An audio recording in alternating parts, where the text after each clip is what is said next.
Bildiğiniz gibi kanalımızda ilginizi çeken birçok konu ve bunlarla birlikte videolar bulunuyor. Bu konulardan biri ise Enoch'un kitabı. Enoch veya rastlantısal olarak bulunan Enoch hakkında yazılmış olan Ölü Deniz yazmaları hakkında özet mahiyetinde birkaç araştırma videosu paylaşmıştım sizlerle. Gösterdiğiniz yoğun ilgiye çok teşekkür ediyorum. O videoların linklerini açıklama bölümünde bulacaksınız. Öncelikle onları izlemeniz ve edineceğiniz bilgi şu an sizler için hazırladığım son derece detaylı olan ve Enoch kitabında satır satır yazan anlatımlara aşina olmak ve kavramak daha kolay olacaktır diye düşünüyorum. Belki sıkıcı diyeceksiniz, belki atlayarak izleyeceksiniz, belki de hiçbir kelimesini geçmeden pür dikkat videoları tamamlayacaksınız. Bilemiyorum fakat din konusu özellikle Enoch konusu üzerine çok önemli olduğunu ya da olduklarını sizlere söylemek istiyorum arkadaşlar. Enoch ya da Tot ya da Hermes ya da Hezekiel ya da ayetle onu şerefli bir makama yükselttik denen Hazreti İdris. Farklı zaman ve coğrafyalarda farklı isimler verilen bu adamı ve anlattıklarını çok iyi incelemeliyiz. Ayrıca Eski Ahit İncil'de var olan birçok Enoch yazısı Yeni Ahit olarak yazılan Yeni İncil'lerde yer verilmemiş ve tabii Vatikan tarafından yasaklanıp halktan uzaklaştırılmış. Bunun nedenini de bu videolarda çok rahat bir şekilde çözebileceksiniz.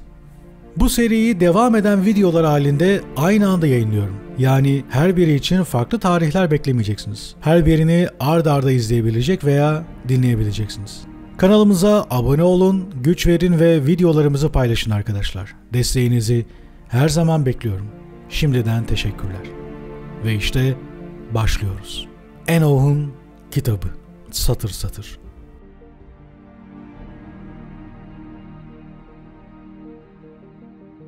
Yazmalar 1947 yılında bir çoban tarafından Ölü Deniz kıyısında Kumran'da bir mağarada rastlantısal olarak bulunuyor. Daha sonra bu yazmalar Kudüs Üniversitesi'nin eline geçmiş ve bu mağaralarda araştırmalara başlamış. 1958 yılına kadar süren çalışmalarda birçok yazmanın yanı sıra arkeolojik başka bulgulara da rastlanmıştır. 10 yıl süresince 11 mağarada yapılan kazılar 800 kadar yazmanın ve birçok parçanın gün ışığına çıkmasını sağlıyor. Bunlar arasında Tevrat'ta geçen metinler bulunduğu kadar bulunmayanlar da mevcut. Bu metinlerin aşağı yukarı 1/4 kadarı Tevrat'ta geçen metinler. Bunların dışında kutsal metinlerin imitasyonları da söz konusu. Ancak yazmaların pek çok yeri okunamadığı için bunları yeniden derlemek oldukça zor olmuş. Bazı bölümlerse derlenemez şekilde bozulmuştur. Metinler daha çok deri üzerine yazılmış olmakla birlikte papirüs ve bakır üzerine yazılmış metinler de var. Bu metinlerin dilleri İbranice, Arami dili ve yerel dillerdir. Bu belgeler aynı zamanda bunları yazan topluluğun inançları ve yaşayışları hakkında da oldukça geniş bilgiler veriyor. Bu metinleri bir Yahudi topluluğunun yazdığına kuşku yoktur. Bu topluluk genellikle Eseniler olarak düşünülüyor. Metinlerin yazılış tarihleri de metinlerin bir topluluk tarafından yazıldığı ve saklandığı anlaşılıyor. Metinlerin en eskisi M.Ö. 250, en yenisi ise M.Ö. 68 tarihine tarihlenmekte. 68 tarihi aynı zamanda Kudüs'e giden Roma ordularının Kumran kentini yıktıkları tarihtir. Bu yazmaların arasında Enoch kitabına ait parçalarında olduğu ve bu toplulukları etkilediği biliniyor. Kitabın yazarı Enoch olarak görünse de araştırmacılar bunun Tanah'ta adı geçen Enoch olmadığından emindirler. Daha önce de belirttiğim gibi kitaba eklemeler yapılmış ve kitap birçok yazarın elinden çıkmıştır. Peki efsanevi Enoch kimdir? Tabi bu arada Enoch'a Enoch ya da Enosh diyebilirsiniz. Enoch adına ilk olarak Tanah'ın yaratılış bölümünde rastlarız. Vulgata'da Enoch ve Türkçe kutsal kitapta Hanok adıyla geçen Enoch'u az sonra aktaracağım alıntıda da olduğu gibi bazı kitaplar Enosh diye yazsa da yine Türkçe kutsal kitapta geçen Enosh Vulgata'da Enos'la karıştırmamak gerekiyor. Enoch adı ilk Adem soyu sayılırken karşımıza çıkıyor. Kain karısıyla yattı, karısı hamile kaldı ve Enoch'u doğurdu. Kain o sırada bir kent kurmaktaydı. Kente oğlu Enoch'un adını verdi. Yaratılış 10'a 17. Oysa kutsal kitapta Adem soyunun farklı bir versiyonu daha bulunuyor. Yered 162 yaşındayken oğlu Hanok doğdu. Hanok'un doğumundan sonra Yered 800 yıl daha yaşadı. Başka oğulları kızları oldu. Yered toplam 962 yıl yaşadıktan sonra öldü. Hanok 65 yaşındayken oğlu Metuşelah doğdu. Metuşelah'ın doğumundan sonra Hanok 300 yıl Tanrı yolunda yürüdü. Başka oğulları, kızları oldu. Hanok toplam 365 yıl yaşadı. Tanrı yolunda yürüdü, sonra ortadan kayboldu. Çünkü Tanrı onu yanına almıştı. Yaratılış 5, 18'e 24. Tanak'ın yaratılış bölümü çok tartışıldığı gibi en az 2 farklı metnin bir araya getirilmesinden oluştuğundan 2 farklı Enok versiyonu olması normal. Öte yandan ikinci versiyon çok büyük bir önem taşıyor. Çünkü burada Enok'un gökyüzüne Tanrı yanına alınması vardır. Bu aynı zamanda Kabala'ya kadar gidecek gökyüzüne çıkma motifinin de başlangıcı oluyor. Bu bağlamda Enok, Tanrı yanına alınan kişi olarak da büyük önem taşımaktadır. Enok'un Tanrı tarafından alınması İncil'de de geçer. İman sayesinde Hanok ölümü tatmamak üzere yukarı alındı. Kimse onu bulamadı. Çünkü Tanrı onu yukarı almıştı. Yukarı alınmadan önce Tanrı'yı hoşnut eden biri olduğuna tanıklık etti. İbraniler 11'e 5. Rol 2003. Enok'un İbranicesi olan Hanok'un kurucu anlamına geldiğinden yola çıkarak Mezopotamya mitolojisindeki Anunnaki ile Enok arasında ilişki kuruluyor. Ancak bu da tartışmalı bir görüş. Enok'un Tanrı tarafından alınması göğe yükseliş motifleriyle birlikte özellikle Orta Çağ boyunca Yahudi mistisizminin en önemli çalışma öğelerinden biri olmuş. Enok, Mısır tanrısı Tot ya da İslam'daki Hazreti İdris'le de ilişkilendiriliyor. Kabala çalışmaları içinde çok önemli olan bu motif aynı zamanda birçok ezoterik ekolü de etkilemiş durumda. Enok'u Hermes'le bağdaştıranlar da bulunmaktadır. Aslında bu inanç günümüz masonlarının temel inançlarına kadar ilerliyor. Burada Enok, Hermes tartışmasına girmeyi yersiz bulduğumdan Enok'u bir başka ezoterik ekol bağlamında incelemeye geçmeyi daha uygun bulmak oldukça yerinde bir karar olacak. Masonlukta ise Enok'un çok özel bir yeri vardır. Erman 13. derece için bunu şöyle açıklıyor. Hz. Adem'in 6. kuşağından Fürû olan Jered'in oğlu Enok, rüyasında zirvesi göğe kadar yükselen bir dağa çıktığını görür. Orada Allah Enok'a kendi ismini terkip eden harflerin üzerinde kazılı olduğu altından mamul bir üçgeni gösterir. Fakat bu ismi hiçbir zaman telaffuz etmemesini emreder. Ancak bu ismin nasıl telaffuz edileceğini Enok'un kulağına fısıldar. Bundan sonra Enok birbiri üzerine inşa edilmiş 8 kemerin altından geçerek 9. kemerin altına gelir. Burada aynı altın üçgeni görür ve yanına alarak dünyaya döner ve uyanır. Bunun üzerine Enok tufanın yakın olduğunu bildiği için yerin dibindeki mahzende rüyada gördüğüne benzeyen 9 kemer inşa eder. Kıymetli taşlarla süslenmiş aynı üçgeni yapar ve akik bir taşın içine yerleştirir. Ve rüyasında 9 kemerin altında gördüğü bu harfleri bu üçgene yazar ve bunu beyaz mermerden bir kaidenin üzerine koyar. Bu 9 kemerin içine 2 de sütun inşa eder. Bronzdan yapılmış birinci sütunun üzerine o zamana kadar bilinen sanatları ve masonluğun aletlerini ve üçgene kazıdığı harfleri yazar. Mermerden olan ikinci sütuna ise bu harflerin nasıl telaffuz edileceğini, yani sessiz 4 harfin arasında kalan sesli harfleri yazar. Bu arada ne hikmetse Kabala araştırmacıları yakından bilir. Çünkü bu kaideler, aşamalar ve tanımlamalar Kabala kitabında da öğreti olarak yazmaktadır. Devam edelim. Tufan boyunca bu yerin altındaki mahzende sular altında kalır. Sular mermer sütun üzerindeki yazıları eriterek sildiği için kelimenin nasıl telaffuz edileceği yine bilinemez. Sadece bronz sütunun üzerindeki harfler kalmıştır. Şu halde kelimenin sessiz harfleri okunabilmekte. Fakat sesli harfleri bilinmediği için telaffuzu yine mümkün bulunmamaktadır. Mahzende bulunan 2 sütunu bir kez daha düşünelim. Bronzdan yapılmış sütunun üzerinde Enok insan tarafından kendi çalışması sayesinde elde edilen bilgileri kaydetmişti. Bunlar arasında telaffuzu imkansız kelimeyi teşkil eden harfler de mevcuttu. Mermerden olan ikinci sütuna ise Enok Allah'ın kulağına fısıldadığı bilgiyi, yani kelimenin nasıl telaffuz edildiğini yazmıştı. Şu halde bu 2 sütunu alttan ve üstten birbirine bağlayan kemerler her iki kaynaktan gelen bilgilerin birbirini tamamladıklarını da onaylarlar. İşte 13. derecenin nihai öğretisi burada saklıdır. Dini inkar eden ilim nasıl noksan kalmaya mahkumsa, ilmi inkar eden din de öylece noksandır. Masonlukta Enoch'la ilgili anlatılara farklı bir gözle bakarsak çok daha ilginç anlatımlarla karşılaşabiliriz.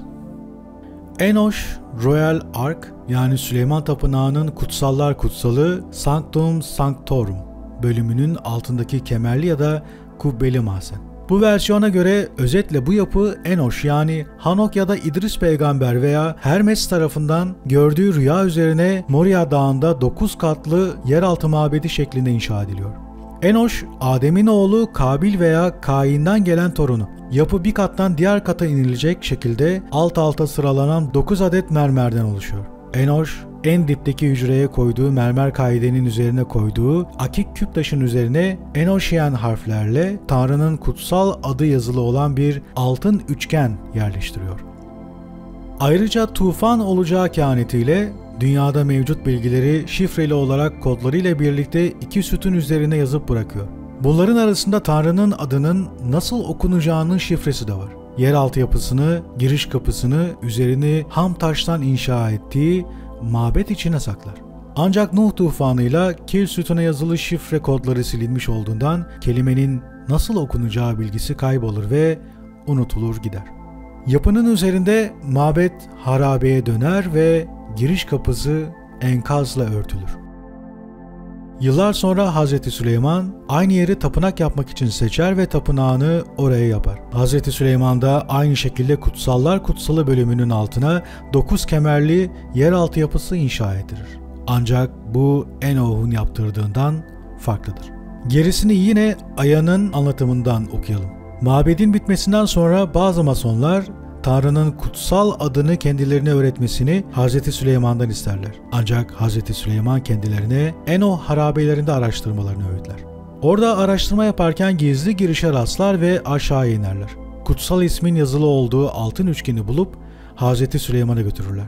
Hz. Süleyman peygamber olduğu için kelimeyi okuyup bilmesine rağmen okuyup öğretmeye mezun değildir. Bulanları ödüllendirmek için Ra derecesini ihdas ederek onları Royal Ark masonu yapar.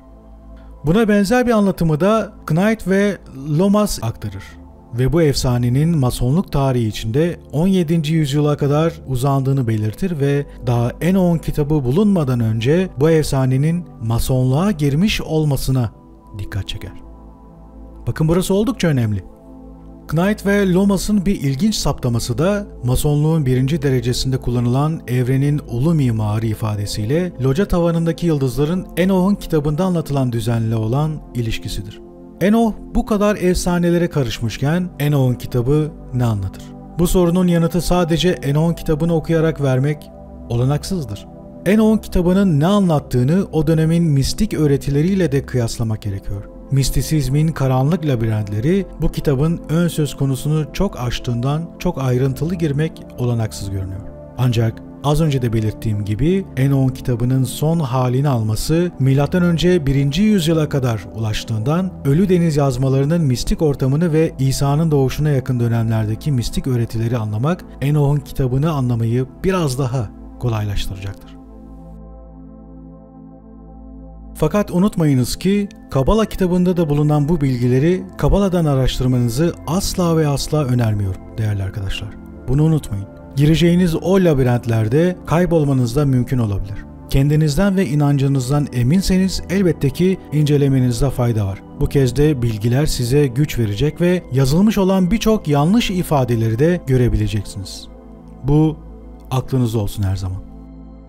Devam edelim. Enoch'un kitabında Tanrı'nın yaratılış bölümleriyle büyük benzerlikler gösteren ve hatta yaratılışı tamamlayan bölümlerinin yanı sıra mistik öğretilere de giren bölümleri var. Mistik öğretilerde daha çok kötülüklerin kaynağı üzerinde duran Enoch'un kitabı, öğretisini aydınlık karanlık, iyi kötü üzerine kuran Ölü Deniz yazmalarını bulunduran toplulukla da ilgili görünmektedir. Zaten bu yazmalar arasında Enoch'un kitabına ait parçaların da bulunması rastlantı değildir. Az önce belirttiğim gibi Ölü Deniz yazmalarının Esseni adı verilen bir tarikate ait olduğu sanılıyor. Bu dönemde Yahudi halkı için dini kaynaklar büyük bir çeşitlilik gösteriyordu. Bugün eski ahit dediğimiz kutsal yazıların yanında Talmud adı verilen ve din büyükleri tarafından oluşturulmuş bulunan yazılarda büyük önem taşıyordu. O devirde Kudüs Talmud'u yani Yeruşalmi ve Babil Talmud'u Babli çok yaygındı. Eğer bir Yahudi kutsal yazıları daha derinlemesine okumak isterse Midraş, tabi bu arada en eski Midraş tapınağı Türkiye'de bulundu. En son gündem konularından biriydi, sizler de biliyorsunuz. Yani görüyorsunuz Midraş nerelerden geliyor. Tabi bunu ayrıntılı inceleyeceğimiz videoda gelecek yakında, merak etmeyin. Midraş adı verilen tefsir yönetimini uygulamak zorundaydı. Yazıcılar da Soferim, yani bu da Kabala'dan geliyor sevgili arkadaşlar. Aslında bu tefsir işiyle uğraşıyorlardı. Dini üstadlarsa Rabbi unvanını alıyorlardı. Midraşim, Rabbinik eğitimin temelini oluşturuyordu. Eğitim kutsal yazılardaki öykülerin anlatıldığı metinler olan Haggadah'la kuralların ve törelerin yer aldığı Halakot'tan oluşmaktaydı. Bunlar dışında doğal olarak Talmud da kıymetli bir kaynak olarak yer alıyordu. Ancak bütün bu kitaplarda yapılan yorumlar oldukça farklılıklar gösteriyor ve yaşam şekilleri bu bağlamda farklılaşıyordu. Bu da birçok tarikatın ya da topluluğun kurulmasına neden olmuştu. Bu dönemde bilebildiğimiz en önemli topluluklar Saddukiler, Ferisiler, Zelotlar ve Essenilerdir. Yine Ölü Deniz yazmalarına dönersek, Ölü Deniz yazmalarında topluluğun öğretilerinde en ilgi çekici husus, Zerdüştlük'te olduğu gibi iyi ve kötü güçlerin karşılığının önemli bir yer tutması. İyi güçlere hükmeden güç topluluk tarafından ışık prensi diye adlandırılmaktaydı. Onun emrindekilerse ışık oğulları diye adlandırılıyordu. Onların karşısındaysa kötü güçlere hükmeden karanlıkların prensi ya da Belial vardı. Emrindeki güçlerse karanlık oğulları olarak adlandırılıyordu. Ölü Deniz yazmalarına göre Tanrı insana iki tür ruh vermişti. Biri doğruluğun yolundan giderken ötekisi sapkınlık yolunu izliyordu. Bu yolların açıklaması da oldukça ilginç. Kurallar yazması şöyle anlatır. Bir ışık kaynağından doğruluk kökünü almaktadır. Sapkınlıksa karanlıkların kaynağından. Işık prensinin elinde doğruluk oğullarının hükümdarlığı vardı. Işık yolundan yürüyorlardı. Karanlıklar prensi ise sapkınlık oğullarının hükümdarlığını elinde bulunduruyordu. Ve onlar karanlıkların yolundan yürüyorlardı. Kurallar 3 19'a 20. Kralların 4. bölümünde de buna benzer ifadeler geçiyor. Yine kurallar yazmasına göre ışık oğullarının işlediği günahların nedeni de karanlıklar prensidir. Burada dikkat edilmesi gereken ışık ve karanlıklar prensinin iyi ve kötü tanrılar olarak düşünülmemesi gerektiğidir. Çünkü her ikisi de Tanrı tarafından insanlar için yaratılmıştır. Fakat Tanrı sapkınlığın sonunu önceden belirlemiştir. Bu onun gizemi ve bilgeliğinin zaferidir. Ve Tanrı yeniden geldiği vakit doğruluk sonsuza kadar hükmedecektir. Ancak iyi ve kötünün savaşı Tanrı'nın geleceği hüküm gününe kadar sürmektedir. Bu bölümler bize Hristiyanlığın kökeni, daha başka bir deyişle Hristiyanlıktaki şeytan kavramının kökeni hakkında bilgi veriyor. Kişilerin ışık oğullarına ya da karanlık oğullarına katılmaları tamamen Tanrı'nın önceden yaptığı bir seçim olarak belirlenmiş. Karanlık oğulları sonsuza kadar böyle kalacaktır. Işık oğulları ise yanlış yollara da sapabilirler. Ancak Tanrı ve Işık Prensi bütün ışık oğullarının yardımına geleceklerdir. Kurallar 3 24'e 25. Böylece toplulukta Tanrı'nın onları kurtaracağına dair her zaman bir güven hüküm sürüyor. Bu güven daha sonra Hristiyanlıkta, İslam'da da karşımıza çıkıyor. Buradaki dikkat çekici bir noktada hüküm gününde ödüllendirilme ve cezalandırılma kavramları. Hüküm günü geldiğinde ölüler topraktan kalkacaklar. Savaş kuralları yazması 12'ye 5. Ve son mücadele başlayacaktır. Seçilmiş olanlarsa sonsuz mutluluk dolu bir yaşamı yaşayacaklar. Karanlık oğulları ise karanlıkların ateşi içinde tamamen yok olana kadar acılar içinde kıvranacaklar. Kurallar yazmasında geçen bu bölümlerde bize Hristiyanlığı ve İslam'ı anımsatmakta. Enoch kitabında da ışık karanlık motifleri geçtiği gibi cezalandırmada büyük önem taşıyor. Enoch kitabı her ne kadar Essene öğretileriyle benzerlik gösterse de Reagan özellikle Mesih düşüncesi açısından inceleyerek Hasidik ya da Ferisi düşünce etkisinde yazıldığını savunuyor. Enoch kitabı düşmüş meleklerle başlar.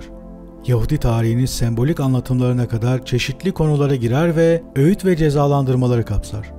Enoch'un kitabı, Enoch'un vizyonlarını kapsadığından vizyon kavramı üzerinde durmak gerekiyor. Çağdaş psikoloji vizyonları sembolik anlatımlar olarak görürken, eski zamanlarda vizyonlar tanrısal mesajlar olarak algılanıyorlardı. Bu bağlamda kahin ya da peygamber özelliği bulunan birinin vizyon görmesi büyük önem taşıyordu. Nitekim kutsal kitap içinde de vizyona dayalı bölümler var. Enoch'un kitabında geçen çok önemli bir konu kötülüğün doğuşudur ve bu düşmüş meleklerle ilişkilendirilmekte. Düşmüş meleklerle ilgili tartışmalar oldukça yoğundur. Düşmüş meleklerin Tanrı'ya karşı geldiklerinden ya da günaha karşı olan dayanıksızlıklarından Tanrı'nın huzurundan uzaklaştırıldıkları söyleniyor. Apokrif yazılarda çok geçen düşmüş melekler Yahudi ve Hristiyan teolojisinde tartışma konusudur her zaman. Özellikle aslında köken olarak Venüs'ü sembolize eden ve ışık getiren, tan ağartan anlamı taşıyan Lucifer'in de bir düşmüş melek olarak şeytana dönüşmesi Hristiyan teolojisinin tartışmalı konularındandır. Enoch'un kitabı da bu konuya oldukça yer ayırmakta ve düşmüş meleklerin isimlerini dahi vermektedir. Enoch'un kitabı yeryüzünde var olan kötülüklerin kökeninde de düşmüş melekleri görmekte. Bazı araştırmacılar Enoch'un kitabının ilerleyen bölümlerinde düşen yıldız sembolizminin kullanımını ve koyun analojisini de hesaba katarak düşmüş melekler sembolizminin Yahudi halkının o günkü durumuna gönderme yaptıklarını da söylüyorlar. Pagels 1997. Ancak Tanah'ta da geçen bu efsanenin eskiliği ve yaratılış bölümünü Babil mitolojisiyle olan ilgisi bu görüşü çürütüyor. Düşmüş meleklerin Tanrı ile olan ilişkisi de sıklıkla tartışma konusu olmuştur. Tanah'ta geçen yeryüzünde insanlar çoğalmaya başladı. Kızlar doğdu. İlahi varlıklar insan kızlarının güzelliğini görünce beğendikleriyle evlendiler. Yaratılış 6. 1'e 2. Bu ifadenin daha ayrıntılı bir anlatımı Enoch'un kitabının önemli bir bölümünü oluşturur. İlahi varlıklar aslında Tanrı oğulları olarak geçer, bunun orijinali Beni Elohim'dir. Elohim aslında çoğul olarak tanrılar anlamına geliyor ve dişi Elo sözcüğünün çoğuludur. Ancak Elohim cinsiz olarak nitelendirilir. Tanah çok iyi incelendiğinde aslında birden çok metnin karmasından oluştuğu görülür. Bu metinlerin ikisi Elohimci ve Yehovacı metinler olarak adlandırılıyor. Bu metinlerin ayrımının nedeni bir metinde Tanrı Elohim olarak adlandırılırken diğerinde Yehova, Yahve olarak geçmesidir. Bu iki metin anlatım açısından da farklıdır ancak belli bir şekilde harmanlanıp Tanah oluşturulmuştur.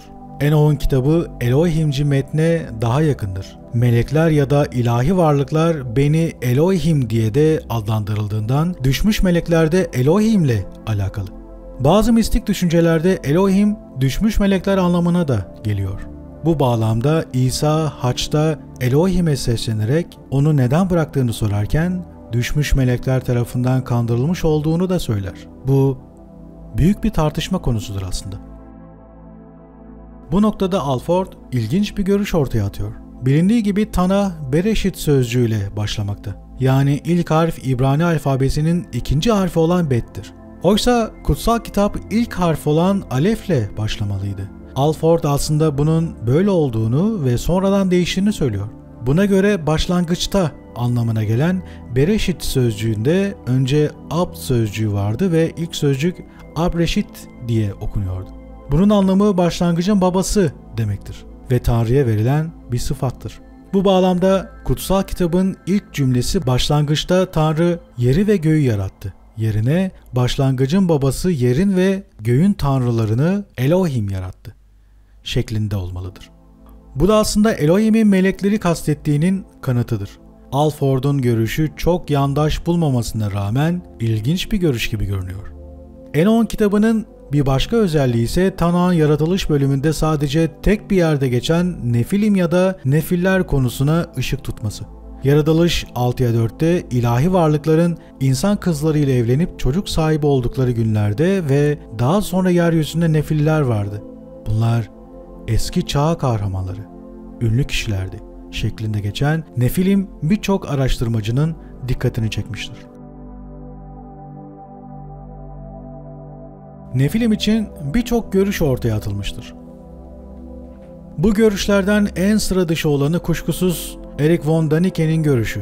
Erich von Daniken, yaratılış bölümünün ilgili kısmına ve En-On kitabına atıfta bulunarak bu olayda insan soyunun uzaydan gelen bilinmeyen yaratıklar eliyle çoğaltıldığı düşüncesini doğurmuyor mu? Aksi halde insanların hiç durmadan devler ve tanrı oğulları tarafından döllenmesinin ve başarısız olan türlerin sürekli yok edilmesinin bir anlamı kalmıyor. Bu açıdan bakılınca tufanın bir iki üstün kişi dışında kalan insanları ortadan kaldırmak için bilerek yapıldığı anlaşılıyor. Böyle olunca da ilahi bir yargılama niteliği ortadan kalkıyor diyebilmiştir. Sognamillo da aynı bağlamda devleri bir tarihsel gerçeklik olarak kabul ediyor. Yelpazenin en ucunda Erich von Daniken bulunurken gerek Nefilim gerekse de ilahi varlıklar hakkında uzaylı, Atlantisli gibi yakıştırmalar yapan pek çok yazar da vardır. Graves ve Patay, Nefilim ve ilahi varlıklar konusunda daha akılcı bir yaklaşımda bulunmaktadırlar. Bazı kaynaklar için önünde her zaman bir ayak bağı olmayı sürdüren bu söylence uzun boylu Yahudi çobanlarının milattan sonra 2000 yılın başlarında Filistin'e ulaştıkları ve evlilik yoluyla Asya uygarlığının etkisine maruz kaldıkları şeklinde yorumlanabilir. El'in oğulları bu bağlamda Sami, boğa tanrı, El'e ibadet eden sürü sahipleri anlamına gelirken Adem'in kızları ise toprağın kadınlarını, bir başka deyişle tanrıçaya ibadet eden, ilişkileri evlilik öncesi cinsel zevke olan düşkünlükleriyle ünlü Kenanlı çiftçileri sembolize etmekte. Eğer bu ilişkilendirilme doğruysa söz konusu tarihi olay El'in iki ölümlü kadını baştan çıkartarak onlardan Sahar yani Şafak ve Şalem yani kusursuz adlarında iki tanrısal oğula sahip oluşunu konu alan Ugarit söylencesiyle birbirine karışıyor. Tanrılar ve ölümlüler bir başka deyişle kral ya da kraliçe ile sıradan insanlar arasında yaşanan birliktelikler Akdeniz ve Orta Doğu söylencelerinde oldukça sık işlenen bir temadır. Sonraları Museviliğin kendi tanrısı dışında bütün tanrıları reddetmesi, ayrıca tanrı hiç evlenmediğinden ve dişi varlıkla birlikte olması da söz konusu olmadığından Genesis Rabba'da Rabbi Shimon ben Yoai kendisini Ugarit mitolojisindeki anlamıyla Tanrı'nın oğullarını okuyan ve yorumlayan herkesi lanetlemek zorunda hissetmiştir. Josephus'un Tanrı'nın oğullarının birer melek olduğu şeklindeki iddiası Shimon ben Yoai'nin lanetine rağmen yüzyıllar boyunca varlığını korumuştur. Milattan sonra 8. yüzyıla ait bir Midraş'ta Rabbi Eliezer, cennetten atılan melekler etrafında gezen ve gizli uzuvlarını gösteren Kain'in kızlarını gördüler. Gözleri antimon boyalı bu kızlar birer fahişe gibi davranmaktaydılar. Çok geçmeden baştan çıkan melekler onları kendilerine eş seçtiler ifadesini kullanmaktadır. Bu arada Nefilim sözcüğünün tekil hali olan Nefil sözcüğünün İbranice NPL köküyle ilintili olması ve bu kökünde düşmek anlamıyla alakalı olması aklımıza düşmüş meleklerle Nefilim'i başka şekilde de ilişkilendirmeyi düşündürmektedir. Etimolojik olarak Orion takım yıldızıyla olan ilişki ise artık günümüze ulaşamamış mitlerle alakalı olmalıdır. Birçok mitolojide var olan dev kavramına sık getirilen açıklamalardan biri de sonradan gelen kavimlerin megalitleri devlerin yaptığı şeklinde düşünmeleri. Graves ve Patay de benzer bir açıklama yapıyor. İbranilerin Kenan ülkesine geldiklerinde buldukları megalit anıtlarından büyük ihtimalle devler hakkındaki efsanelerin zihinlerdeki büyüsünü sağlamlaştırmıştır. Kitabın bir bölümünde yer alan evren ve astronomi görüşleri ise o dönemin Yahudi toplumu içindeki evren algısını yansıtması bakımından oldukça önemlidir. Bu nedenle buraların bu bağlamda okunması gerekiyor. En-On kitabı birçok bölümüyle kutsal kitapla büyük paralellik gösterir. Hatta Yeni Ahit'in birçok bölümünde alıntılara rastlarız. Bu tercüme bu kitap için yapılacak çalışmalara bir başlangıç olması için yapılmıştır. En-On'u iyi anlamak için Eski Ahit'te yaratılış bölümü olduğu kadar Daniel bölümünü de okumak gerekmektedir. Bu arada kanalımızda bulunan Daniel'in mektubu videosunu da mutlaka izleyin arkadaşlar. Linkini açıklama bölümüne ekledim. Yeni Ahit'in ise tamamını okumak bu yazıların En-On kitabına dayanan kaynaklar hakkında da bilgi verecektir. Burada En-On Sırları kitabından da söz etmek gerekiyor. Slav dilinde bulunan ve milattan sonra 1. yüzyıla tarihlendiği zannedilen bu kitap hakkındaki bilgilerimiz oldukça kısıtlı. 2009 yılında bu kitaba benzer Kıpti yazıların bulunması bu konudaki tartışmaları alevlendirmekle beraber çok fazla şey söylemek olanaksızdır. Bu kitapta Enoch'un kitabına benzemekte ve ilk bölümlerinde Enoch'un açıklamalarına benzer bir kozmoloji anlayışı sunmakta. Ancak ilerleyen bölümlerde Enoch'un Tanrı'yla bizzat karşılaşması ve konuşması bu kitaba daha büyük bir sır katmakta. Kitabın 27'den 33'e kadar olan bölümlerinde Tanrı'yla konuşan Enoch, yaratılışın ve tufana kadar olan dönemin sırlarını öğrenir. Daha sonra etik konulara giren kitap Melchizedek'le ilgili bir bölümle biter. İkinci tapınak dönemi düşüncesine yakın olan bu kitap Enoch'un kitabını andırmakla birlikte bazı betimlemeler ve benzetmelerle Enoch'un kitabından ayrılır.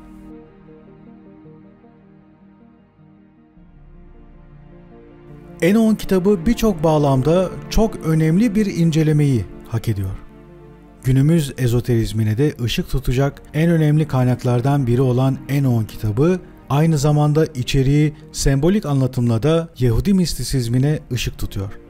Enoch'un kitabının gerek kutsal kitapla gerekse de Mezopotamya mitolojisiyle karşılaştırılması bu yorumlu önsözün sınırlarını aşan başlı başına bir çalışma konusu olacaktır. Bambaşka bir videoda işleyebiliriz. Bu kitabın bu çalışmalara bir temel oluşturmasını diliyorum. Ve işte düşünceler, araştırmalar ve yorumlar sonrasında Enoch'un kitabı. 1. kitap. 1. bölüm.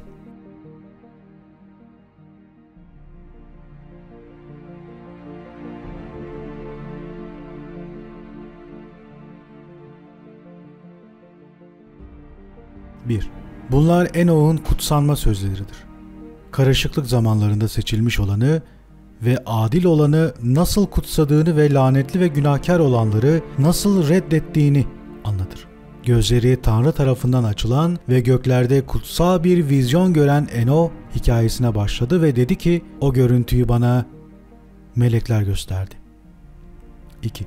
Her şeyi onlardan duydum, gördüğümü anladım.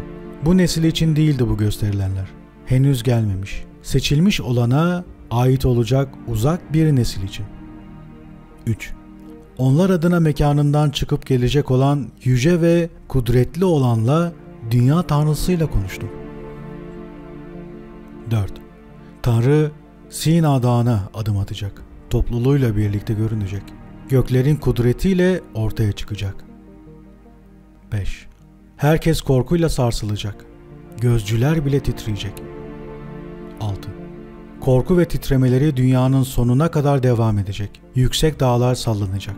Yüksek tepeler ateşin önündeki bal mumu gibi eriyecek. Dünya parçalanacak ve üzerindeki her şey mahvolacak. Adil olanlar dahil herkes yargılamadan geçirilecek. 7. Ama Tanrı onlarla barış yapacak. Seçilmişleri koruyacak, onlara merhamet edecek. 8. Hepsi ona ait olacak. Mutluluk ve huzur içinde olacaklar. Tanrı hepsine yardım edecek. Tanrı'nın ihtişamı hepsini aydınlatacak. 2. bölüm. İşte herkesi yargılamadan geçirmek ve günahkarları yok etmek için 10.000 aziziyle birlikte geliyor. Tüm insanların adaletsizlikleriyle yaptıkları tüm adaletsiz işler ve günahkarların onun hakkında söylediklerinin hesabını sormak için geliyor. 3. bölüm. 1. Göklerde olanlar ne olduğunu bilirler. 2. Gökyüzündeki ışıklar yörüngelerini değiştirmez. Her biri kendi zamanında düzenli bir şekilde doğup batar ve kendileri için belirlenmiş kurallarının dışına çıkmaz. Dünyaya bakın. Üzerinde meydana gelen şeylere başından sonuna dikkat edin. 3. Her şey ne kadar sabittir. Hiçbir şey değişmez. Yaza ve kışa bakın. Dünya su doludur. Üzerinde bulutlar, çiğ ve yağmur vardır. 4. bölüm. Kışın nasıl tüm ağaçların ölmüş gibi göründüğüne bakın. Hepsi yenileri çıkana kadar eski yapraklarını 2-3 yıl koruyan 14 ağaç hariç soldular ve tüm yapraklarını döktüler. 5. bölüm. Yazın günlerine bakın. Güneş yerin tepesindedir. Dünya güneşin kavurucu sıcağıyla yanarken kapalı ve gölgelik bir yer ararsınız. Sıcaktan dolayı toprağın ve taşların üstüne oturamazsınız. 6. Bölüm 1. Ağaçların nasıl kendilerini yapraklarla kapladığına, meyve ürettiğine bakın. Sonsuz olanın her şeyi bu şekilde sizin için yaptığını anlayın. 2. Onun işleri yılın başından itibaren ve değişmeden bu şekilde devam eder. Tanrı nasıl emretmişse her şey o şekilde meydana gelir. 3. Sular ve ırmaklarda kendi işlerini onun emri dışına çıkmadan yaparlar. 4. Ama siz sabırla beklemediniz ve Tanrı'nın emirlerine uymadınız. Emirleri çiğnediniz, günaha girdiniz ve pis ağızlarınızla onun yüceliğine iftirada bulundunuz. 5. Siz katı kalpliler, siz huzur bulmayacaksınız. 6. Günlerinizden alabildiğine nefret edeceksiniz. Ömrünüzün yılları hızla geçiverecek. Mahvedilme zamanınız sonsuz bir nefretle güçlenecek. Huzur bulmayacaksınız. 7. O günlerde adlarınız tüm adil olanlar için sonsuz bir iğrenti olacak. Tüm lanet okuyanlar sizin adınızla lanet okuyacak. 8. Tüm suçlular, günahkarlar size lanet edecek. 9. Ama seçilmişler için ışık, sevinç ve huzur olacak. Dünya onlara kalacak. 10. Ama sizin için suçlular, kurtuluş olmayacak. Hepinizi bir lanet saracak. 11. Seçilmiş olanlara bilgelik verilecek. Hepsi yaşayacak ve bir daha asla adaletsizlikle veya gururla günah işlemeyecekler. 12. Onlar yaşamları boyunca mahkum olmayacak. Bir daha yoldan çıkmayacak. Ömürleri boyunca günah işlemeyecek. İlahi kızgınlık veya gazapla ölmeyecekler. Yaşamlarını sonuna kadar yaşayacaklar. Evet, huzur içinde çoğalacaklar ve sevinç dolu yılları tüm ömürleri boyunca sonsuz bir mutluluk ve huzura dönüşecek.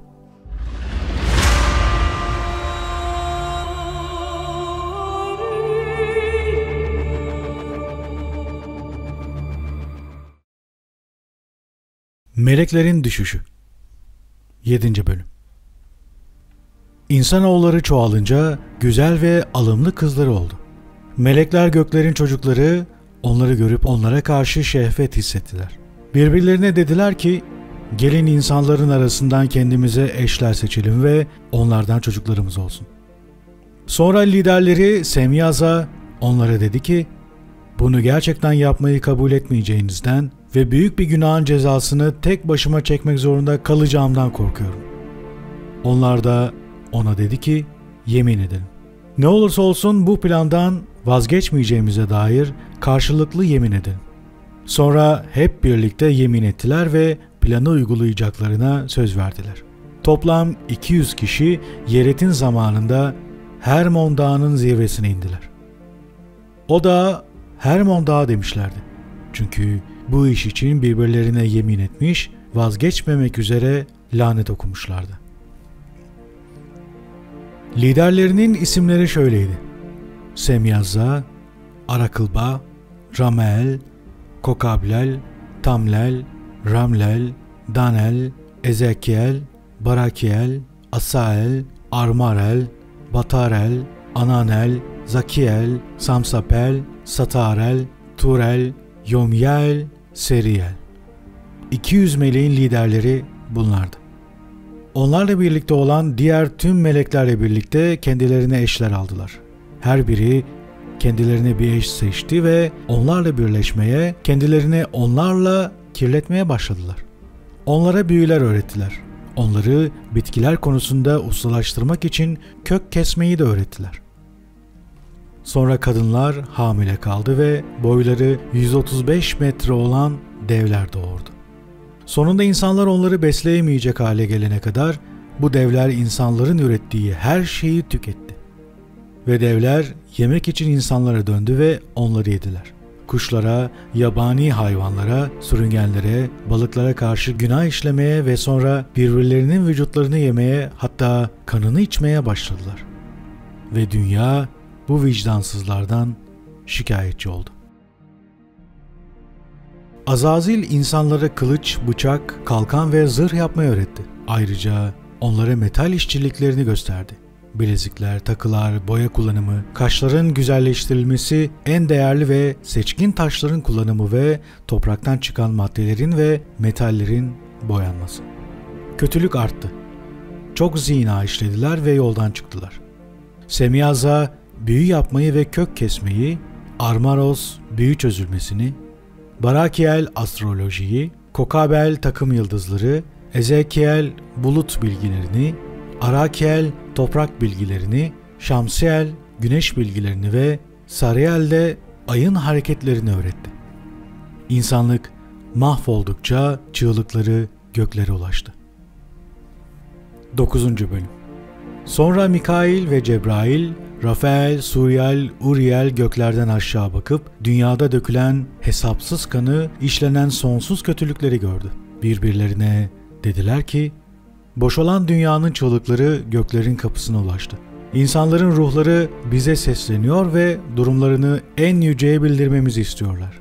Onlar da krala, Tanrı'ya dediler ki, ey tanrıların tanrısı, kralların kralı, senin ışıktan tahtın ebedidir ve adın tüm çağlarda ilelebet kutsanır, övülür. Her şeyi sen yaptın. Gücün her şeye yeter. Karşında her şey açık ve çıplaktır. Her şeyi görürsün ve hiçbir şey kendini senden gizleyemez.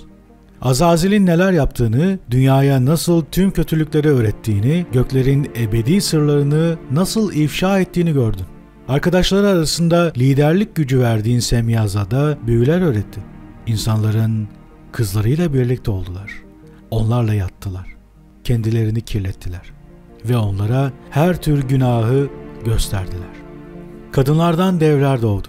Sonra da tüm dünya kan ve günahla doldu. Bak, şimdi ölenlerin ruhları ağlıyor ve çığlıkları cennetin kapılarına ulaşıyor. Dünyadaki adaletsizliklerden dolayı feryatları dinmek bilmiyor. Sen her şey olmadan önce bilirsin. Olanları biliyorsun, izin veriyorsun. Ama bize tüm bunlar karşısında ne yapacağımızı söylemiyorsun. 10. Bölüm. Sonra en yüce olan konuştu. Arsayalal Yuru Lamek oğluna yolladı. Dedi ki, git ona benim adımla de ki kendini sakla ve ona gelen sonu göster. Çünkü dünya yıkılacak. Tufanın suları tüm dünyaya gelmek üzere ve dünyanın üzerindeki her şeyi yok edecek. Nuh'a bu tufandan nasıl kurtulacağını öğret ki dünyanın gelecekteki tüm nesilleri için tohumu korunabilsin. Sonra Tanrı Rafael'e dedi ki, Azazil'in elini ayağını bağla ve onu karanlığa koy. Dudael'deki çölde bir yer aç ve onu oraya koy. Üzerine sivri ve sert kayalar koy. Tamamen karanlıkla örtülsün ve sonsuza kadar orada kalsın. Yüzünü de kapat ki ışığı göremesin. Büyük yargı gününde Azazil ateşe atılacak. Meleklerin mahvettiği dünyayı iyileştir ve yaşam ver ki orayı yeniden canlandırabileyim. Gözcülerin açıklayıp çocuklarına öğrettikleri tüm gizli şeyler yüzünden tüm insanoğulları yok olmasın. Azazil'in öğrettikleri yüzünden tüm dünya kirlendi. O yüzden tüm günahı ona yükle. Sonra Tanrı Cebrail'e dedi ki, gayrimeşruluğun, yozlaşmışlığın, ahlaksızlığın ürünü olan çocukların karşısına çık ve o gözcülerin çocuklarını insanların arasından çıkar. Onları oradan çıkar ve birbirlerine düşür ki birbirlerini yok etsinler. Çünkü fazla günleri kalmadı. Hepsi sana yalvaracak ama ne onların ne de babalarının istekleri yerine getirilmeyecek. Sonsuz bir yaşam umuyorlar ama her biri yalnızca 500 yıl yaşayacak. Sonra Tanrı Mikail'e dedi ki, Semyaza'ya ve onunla birlikte olanlara pisliklerini bulaştırmak için kendilerini kadınlarla birleştirenlere suçlarını bildirin. Tüm oğulları birbirini katlettiğinde, sevdiklerinin yok oluşunu gördüklerinde, neticesi sonsuza kadar sürecek olan yargılama gününde sonları gelene kadar 70 nesil boyunca onları alçak yerlere zincirleyin. O günler geldiğinde işkenceyle ateş çukuruna gönderilecek. Sonsuza kadar hapsedilecekler. Tüm nesillerin sonuna kadar birlikte yanıp yok edilecekler. Tüm bu yozlaşmaların ruhlarını, gözcülerin çocuklarını yok edin. Çünkü Onlar insanlığa zulmettiler. Tüm zalimleri dünyanın üzerinden temizleyin. Tüm ahlaksızlıkları sona erdirin. Ki adaletin ve gerçeğin ağacı ortaya çıksın. Doğruluk ve adalet sonsuza kadar sevinçle sürsün. Sonra tüm suçsuzlar ölümden kurtulacak. 1000 tane çocukları olana kadar yaşayacaklar. Gençliklerinin ve yaşlılıklarının tüm dönemini huzur içinde tamamlayacaklar. O günlerde tüm dünya üzerinde adaletle çalışılacak. Her yeri ağaçlarla kaplanacak. Bereket olacak. Dünyaya her tür hoş ağaçlar ve asmalar dikilecek. Dikilen asmalardan bolca şarap elde edilecek. Ekilen her tohum 10 binler verecek. Her bir ölçü zeytinden 10 ölçü yağ çıkacak.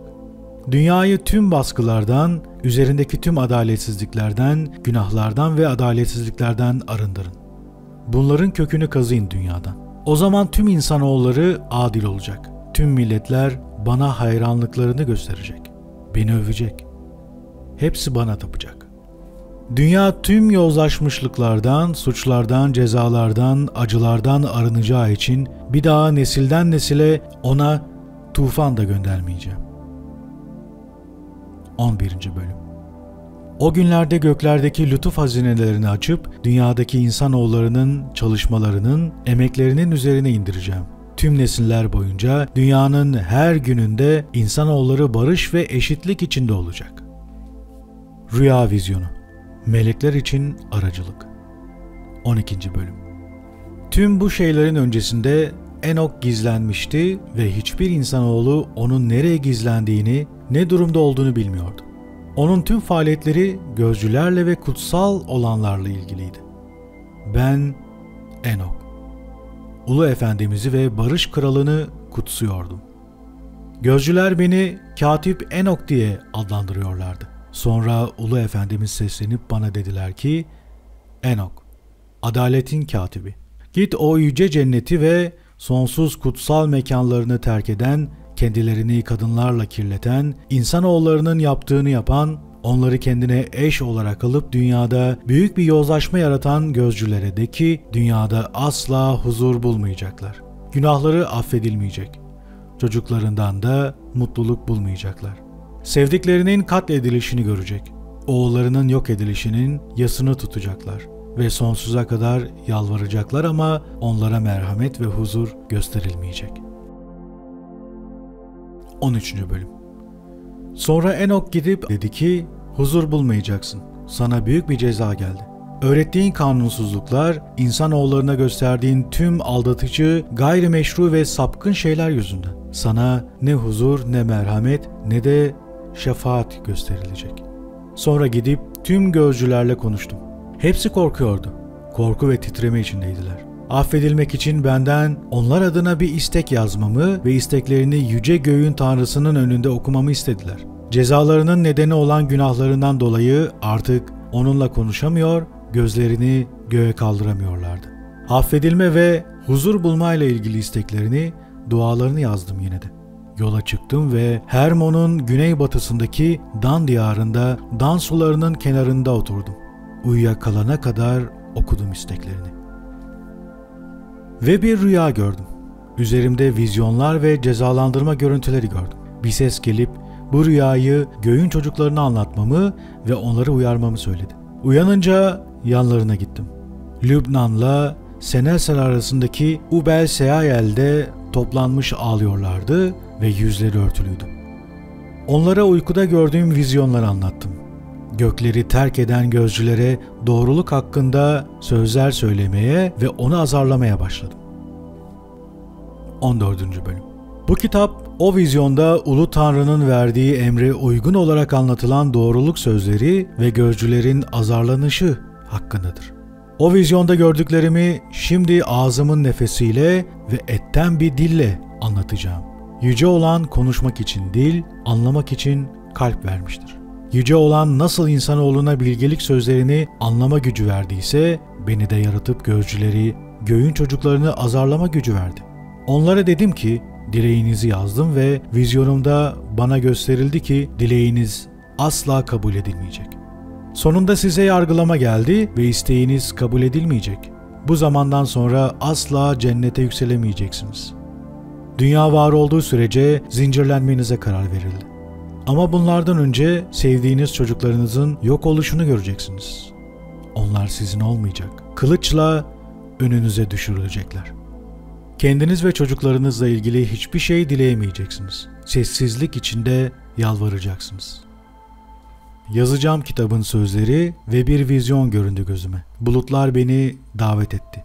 Bir sisin içine çekildim.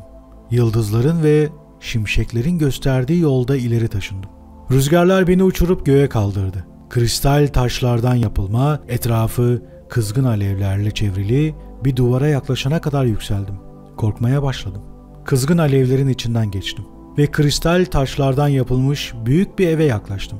Evin duvarları ve zemini kristallerden bir mozaik gibiydi. Temeli de kristaldi. Tavanı parlayan yıldızlar, çakan şimşekler gibiydi ve aralarında kızgın kerubiler vardı. Gök, su gibi berraktı. Duvarları etrafında bir ateş vardı ve kapıları da yanıyordu. O eve girdim. Ateş gibi sıcak, buz gibi soğuktu. İçeride hiçbir hayat belirtisi yoktu ve keyifsizdi. Korkuyla kaplandım ve sonra bir titremeye tutuldum. O titreme içinde yüzüstü düştüm. Bir vizyon daha gördüm. İkinci bir ev daha vardı ve ilkinden büyüktü. Tamamen alevlerden yapılmaydı ve tüm kapıları önümde açıldı. Her şeyiyle mükemmeldi ve çok büyüktü. Mükemmelliğini ve büyüklüğünü tasvir etmem mümkün değil. Zemini ateştendi. Üzerinde şimşekler ve parlayan yıldızlar vardı. Çatısı da yanan bir ateşti. Dikkatlice bakınca o evde yüksek bir taht olduğunu gördüm. Görünüşü kristalimsi ve çevresi parlayan güneş gibiydi. Kerubilerin sesi vardı. Tahtın altından ateşten ırmaklar çıkıyordu. Bakmak imkansızdı. Şanı büyük biri oturuyordu üzerinde. Elbisesi güneşten daha parlak, kardan daha beyazdı. Haşmetinden, ışığından hiçbir melek onun yüzünü göremiyordu. Hiçbir insan da ona bakamazdı. Etrafı ateşle çevriliydi. Ve önünde büyük bir ateş vardı. Etrafındaki kimse ona yaklaşamıyordu. Önünde on binlerce kere on binlerce varlık vardı ama onun hiçbir öğüde ihtiyacı yoktu. Yanındaki kutsal varlıklar ne gece ne de gündüz onun yanından bir an olsun ayrılmıyordu. O ana kadar yüzüstü yerde duruyor, titriyordu. Ve Tanrı kendi sesiyle beni çağırdı, dedi ki, yakınlaş Enok, sözümü duy.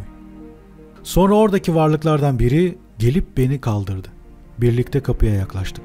Yüzüme eğdim. 15. Bölüm. Tanrı bana dedi ki, korkma adaletin katibi Adil Enok. Yaklaş ve sözlerimi duy. Git seni araya koyan göklerin gözcülerine de ki, siz insanlar için araya girmelisiniz. İnsanlar sizin için değil. Neden yüksek, ayrı ve sonsuz cennetten ayrılıp kadınlarla yattınız? İnsanların kızlarıyla kendinizi kirlettiniz ve onları kendinize eş olarak aldınız. Neden insanoğlunun arasına karışıp dev oğullar peydahladınız? Yüksek, ruhsal ve sonsuz bir hayat yaşarken neden kendinizi kadınların kanıyla kirlettiniz? Neden insan kanına karıştınız? Neden insanlar gibi bedene ve kana sahip olanları yaptınız? Ve şimdi onlar da ölecek. Dünyadaki erkeklere eş olarak kadınlar verdim ki onları gebe bırakıp çocuk sahibi olsunlar ve hiçbir şeyleri eksik olmasın. Siz dünyadakilerden farklı olarak önceden ruhdunuz. Sonsuz hayatı yaşıyordunuz. Ölümsüzdünüz. Size eş vermedim çünkü yeriniz göklerde. Şimdi bu ruhtan ve etten olma devlere dünyada kötü ruhlar denecek ve mekanları dünya olacak. İnsanlardan ve gözcülerden doğdukları için onların bedenleri kötü ruhlara hizmet edecek. Göğün ruhlarının mekanı gökler. Dünyada doğan dünya ruhlarının mekanı dünyadır. Devlerin ruhları dünyaya zulüm, yozlaşma, savaş ve bela getirecek. Feryatlara neden olacaklar. Onların yemeğe ihtiyacı yoktur ama yine de acıkır susarlar ve suç işlerler. Bu insanlar insanoğullarına özellikle kadınlara zulmedecek. Çünkü onlardan çıktılar. Bu devler ölecek ve ruhları bedenlerini terk edecek. Zamanlarının tamamlanacağı büyük yargı gününe kadar bunu sürdürecekler. O gün görcüler ve inançsızlar tam bir yıkıma uğratılacak. Şimdi isteklerini bildirmek için seni gönderen, bir zamanlar göklerde ikamet eden o gözcülere de ki, evet bir zamanlar göklerdeydiniz ama tüm sırlar size açıklanmamıştı. Sizin öğrendikleriniz sadece kıymetsiz şeylerdi. Katı kalpliliğinizle bunları kadınlara öğrettiniz ve kadınlar ve erkekler de o gizemlerle dünyada pek çok kötülük yapıyor. O yüzden siz hiç huzur bulamayacaksınız. Orada yanan büyük dağlar gibi ruhlara benzer 7 yıldız gördüm.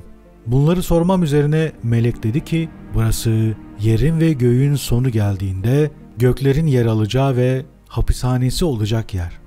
Ateşin üzerinde yuvarlanmakta olan yıldızlar yükselişlerinin başlangıcında Tanrı'nın buyruğunu çiğneyenlerdir.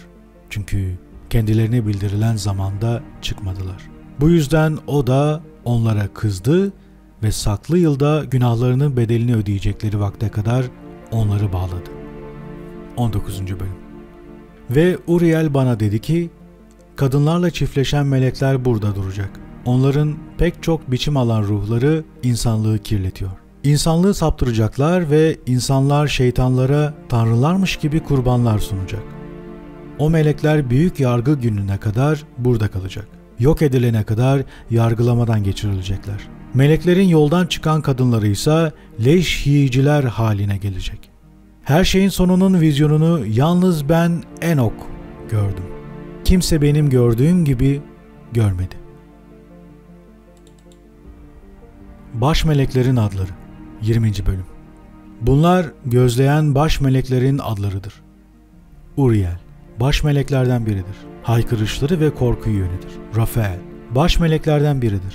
İnsanların ruhlarını yönetir. Raguel, baş meleklerden biridir. Dünyada ve diğer parlayan yıldızlarda ceza verir. Mikail, baş meleklerden biridir. İnsanlığın erdemlerini ve ulusları yönetir. Sarakiel, baş meleklerden biridir. Günah sapan insanoğullarının ruhlarını yönetir. Cebrail, baş meleklerden biridir. Cenneti, ikisat ve kerubileri yönetir. Ramiel, baş meleklerden biridir. Baş kaldıranları yönetir. Yolculuk, korkunç çukur. 21. bölüm. Ve hiçbir şeyin tamamlanmamış olduğu bir yere vardım. Orada korkunç bir şey gördüm. Ne üstünde gökler var, ne de altında sağlam bir zemin. Sadece kaotik ve korkunç. Orada birbirine bağlanmış yanan büyük dağlara benzeyen göklerin 7 yıldızını gördüm. Dedim ki, hangi günahlar için bağladılar ve buraya getirdiler? Yanında olan ve onları yöneten yüce melek Uriel yanıt verdi. Enok, neden soruyorsun? Gerçeği öğrenmek için neden bu kadar isteklisin? Bunlar Tanrı'nın buyruğunu çiğneyen yıldızlardır. Cezaları tamamlanana kadar burada bağlı kalacaklar. Yola devam ettim ve öncekinden daha da korkunç bir yere vardım. Büyük bir ateş yanıyordu ve ortasında büyük bir çukur vardı. Alçalan büyük ateş sütunlarıyla doluydu. Ne boyunu görebiliyordum ne de büyüklüğünü. Tahmin de edemiyordum. Dedim ki, ne korkunç bir yer burası ve bakması ne kadar korkunç. Yanımda olan yüce melek Uriel yanıt verdi. Enok, neden bu kadar korku ve panik içindesin? Dedim ki, bu korkunç yerden ve bu acı verici görünüşten dolayı. Dedi ki, burası meleklerin hapishanesidir. Sonsuza kadar burada hapsedilecekler. 22. bölüm. Oradan başka bir yere gittim. Sert bir kayadan oluşan dağ. Dağın içinde derin, geniş ve çok düz 4 mağara vardı. Mağaralar ne kadar düz, derin ve karanlık. Baş meleklerden biri olan ve yanımda duran Rafael dedi ki, bu mağaralar ruhların, ölülerin ruhlarının toplanması için. İnsanoğullarının tüm ruhları burada toplansın diye. Bu yerler onların yargılanma gününe belirlenen zamanlarına kadar kalmaları için. Büyük yargılamanın geleceği güne kadar. Ölü bir adamın sızlanışını duydum. Feryat ederken sesi göklere ulaşıyordu.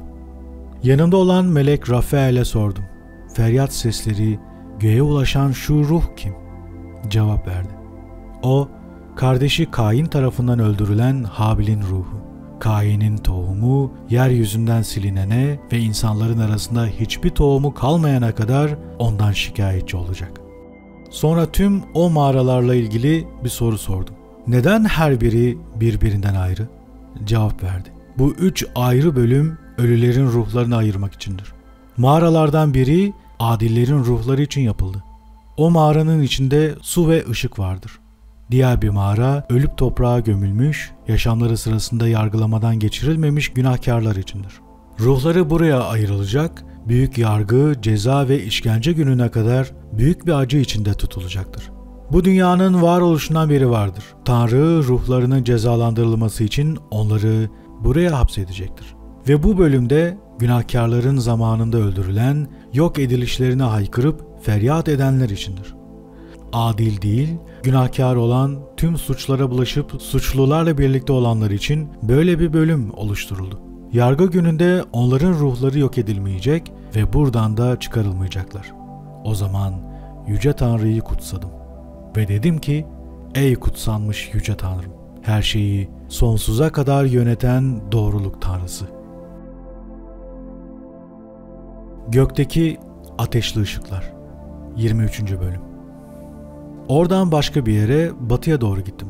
Dünyanın uçlarına. Ve hiç durmadan yanan bir ateş gördüm. Gece gündüz hiç duraksamıyor. Sürekli devam ediyordu. Sordum. Bu hiç dinlenmeyen şey nedir? Yanımda bulunan yüce melek Raquel cevap verdi. Batıda görmekte olduğun o ateş, göğün tüm ışıklarını takip eden ateştir. Kuzeybatıdaki 7 dağ ve hayat ağacı. 24. bölüm. Oradan başka bir yere gittim ve gece gündüz sürekli yanan ateşten yapılma bir dağ dizisi gördüm. Ona doğru gittim ve hepsi birbirinden farklı olan 7 muhteşem dağ gördüm. Taşlar parlak ve güzeldi. Görünüşleri muhteşem. Yüzeyleri çok güzeldi. Birbiri üzerine kurulmuş 3 tanesi doğuya, birbiri üzerine kurulmuş 3 tanesi de güneye doğruydu. Derin ve dolambaçlı vadilerin hiçbiri birbiriyle birleşmiyordu. 7. dağ ortalarındaydı. Yüksekliği diğerlerinden daha fazlaydı ve taht gibi görünüyordu. Tahtın etrafı kokulu ağaçlarla çevriliydi. Bu ağaçlardan biri kokusunu hiç bilmediğim bir ağaçtı. Oradaki hiçbir ağaca da benzemiyordu. Yaprağı, çiçeği ve kabuğu hiç kurumuyordu. Meyvesi güzeldi. Hurmaya benziyordu. Dedim ki, ne kadar güzel bir ağaç. Bakması keyif verici. Yaprakları hoş ve meyvesinin görünüşü güzel. Yanımda olan yüce ve şanlı melek Mikail bana yanıt verdi. Mikail onların yöneticisiydi. Dedi ki, Enok, bu ağacın kokusunu neden merak ediyorsun? Neden gerçeği öğrenmek istiyorsun? Ve ben Enok ona cevap verdim. Her şeyi bilmek istiyorum ama özellikle bu ağacı. Cevap verdi. Zirvesi Tanrı'nın tahtı gibi olan bu yüksek dağ, yüce ve ihtişamlı Tanrı'nın, sonsuz kralın dünyayı iyilikle ziyaret etmeye ineceği zaman oturacağı yerdir. Ve büyük yargı gününe kadar hiçbir insan bu güzel kokulu ağaca dokunamaz. Her şeyin karşılığı verildiğinde ve her şey ebediyen belirlendiğinde bu ağaç adillere ve seçilmişlere verilecek. Meyvesi seçilmişlere hayat besini olacak. Kuzeye doğru kutsal bir yerde yüce kralın evine doğru ekilecek. O zaman adiller ve seçilmişler neşeyle dolacak, mutlu olacak ve o yüce mekana girecekler. O ağacın kokusu onların kemiklerini işleyecek. Dünyada babalarınızınki gibi uzun bir hayat yaşayacaklar. O günlerde hiçbir sıkıntı, hastalık, dert veya işkence onlara yaklaşmayacak. O anda Yüce Tanrı'yı, sonsuz kralı kutsadım. Çünkü bu ağacı aziz insanlar için o hazırlamıştı ve onlara verecekti. Şaşırtıcı bir keşif. 25. bölüm. Oradan dünyanın ortasına gittim. Kutsanmış, bereketli bir yere baktım. Oraya ekilmiş bir ağaçtan çıkıp serpilen dallar vardı orada. Ve yüce bir dağ gördüm. Doğu tarafından dağın altından akan bir su vardı. Güneye doğru akıyordu. Doğuda daha da yüksek bir başka dağ gördüm. İkisinin arasında ise bir su akıntısının olduğu derin ve dar bir vadi. Batısında öncekinden daha kısa olan başka bir dağ ve o iki dağ arasında da bir vadi vardı. 3 dağın en uzak noktalarında başka derin ve kuru vadiler vardı. Tüm vadiler derin, dardı ve sert kayalarla kaplıydı. Üzerlerinde hiç ağaç yoktu. O kayalara ve vadiye şaşkınlıkla baktım. Çok hayret ettim. Son günlerde sadıkların huzurunda onlara bir yargılama yapılacak. Merhamet gösterilenlerse tüm günleri boyunca Tanrı'yı, sonsuz kralı kutsayacak. ve kendilerine gösterdiği merhamet için yargılanma günlerinde onu kutsayacaklar. Sonra Yüce Tanrı'yı kutsadım ve ona hitap ettim. Yüceliğini övdüm. Doğuya Yolculuk 27. Bölüm. Buradan doğuya doğru çöldeki dağ dizisinin ortasına doğru gittim ve sadece bir düzlük gördüm. Issızdı ama ağaçlarla, bitkilerle kaplıydı. Yukarıdan üzerine su dökülüyordu. Dökülen su kuzeybatıya doğru çok güçlü bir şekilde akıyor, her yanda bulut ve çiğ oluşturuyordu. 28. Bölüm. Çölde başka bir yere gittim ve dağ silsilesinin doğusuna yaklaştım. Orada günlük mürü safi kokulu ağaçlar gördüm. Başka ağaçlara benzemiyorlardı. Yukarıda, yakında Doğu Dağları görünüyordu. 29. Bölüm. Bunların ilerisine doğuya doğru gittim ve başka bir yer gördüm. Suyla dolu bir vadi. Orada çok güzel bir ağaç gördüm. Kokusu, sakız ağacının kokusu gibiydi. Bu vadilerin kenarlarında kokulu tarçın gördüm. Buradan doğuya doğru ilerledim. 30. Bölüm. Sonra başka dağlar gördüm. Bunlar arasında ağaç bahçeleri vardı ve bu ağaçlardan sarara ve galbanum denen bir nektar akıyordu. Bu dağların ötesinde dünyanın uçlarının doğusunda başka bir dağ gördüm. Üzerinde sarı sabır ağaçları vardı. Bu ağaçlar bademe benzer sert meyvelerle doluydu. Ağaçların ürettiği bu meyvenin kokusu tüm kokulardan daha güzeldi. 31. Bölüm. Sonra dağların üzerinde kuzeye baktım ve Hint sümbülü, kokulu ağaçlar, tarçın ve biberle kaplı 7 dağ gördüm. Oradan tüm dağların zirvelerine çıktım. Eritre denizinin üzerinden geçtim. Uzaklaştım. Melek Zaatel'in üzerinden geçtim ve adalet bahçesine geldim. O ağaçların ötesinde orada büyüyen çok sayıda güzel kokulu, büyük ve heybetli ağaç gördüm. Ve meyvesi yenildiğinde büyük bir bilgelik veren bilgi ağacını gördüm. Boyu köknar ağacı kadar, yaprakları ise keçi boynuzu ağacınınkine benziyor. Meyvesi üzüm salkımı gibi ve çok güzel. Ağacın kokusu çok uzaklara kadar yayılıyor. Dedim ki, bu ağaç ne kadar güzel ve görünüşü ne kadar çekici. Yanımda olan yüce melek Rafael cevap verdi. Bu bilgi ağacıdır. Kadim baban ve annen senden önce bu ağacın meyvesini yediler ve bilgeliği öğrendiler. Evet, gözleri açıldı, çıplak olduklarının farkına vardılar ve bu yüzden de bahçeden çıkarıldılar. 32. Bölüm. Buradan dünyanın uçlarına gittim. Orada hepsi birbirinden farklı büyük yaratıklar gördüm. Ve görünüşleri, güzellikleri ve sesleri birbirinden farklı kuşlar gördüm. O yaratıkların doğusunda dünyanın uçlarını gördüm. Üzerinde gökler uzanıyordu ve göklerin kapıları açıktı. Gökteki yıldızların hareketlerini gördüm. Çıktıkları kapıları saydım ve tüm çıkışları yazdım. Yanımda olan melek Uriel bana gösterdi ve ben de sayılarını, adlarını, bağlantılarını, konumlarını, zamanlarını, aylarını not ettim. Bana her şeyi gösterdi ve benim için yazdı. Adlarını, yasalarını ve düzenlerini de yazdı. Kuzeye Yolculuk 33. Bölüm. Buradan kuzeye, dünyanın uçlarına doğru gittim.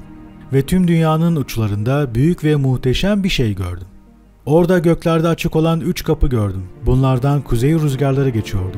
Bu rüzgarlar estiğinde soğuk, dolu, don, kar, çiğ ve yağmur oluyor. Rüzgar bu pencerelerin birinden iyilik için esiyor ama diğer 2 kapıdan estiği zaman güçlü esiyor ve evet, dünyaya şiddet sıkıntı getiriyor. Batıya Yolculuk 34. Bölüm. Oradan batıya, dünyanın uçlarına doğru gittim. 3 açık pencere gördüm. Doğuda gördüğüme benzer pencere ve geçitler vardı. Güneye Yolculuk 35. Bölüm. Sonra güneye, dünyanın uçlarına doğru gittim. Orada 3 açık gök kapısı gördüm. Buralardan çiğ, yağmur ve rüzgar çıkıyordu. Buradan doğuya, göklerin uçlarına gittim ve orada doğuya doğru açık 3 gök kapısı gördüm. Üzerlerinde ise daha küçük kapılar vardı. Göğün yıldızları bu küçük kapıların her birinden geçip kendilerine gösterilen yolla batıya doğru gidiyordu. Bunlara her bakışımda tüm ve büyük ve muhteşem şeyleri yapan ve onu övmeleri ve sonsuza kadar kutsamaları için eserlerinin ve yaratışının ihtişamını meleklere ve insanların ruhlarına gösteren Yüce Tanrı'yı sürekli kutsadım.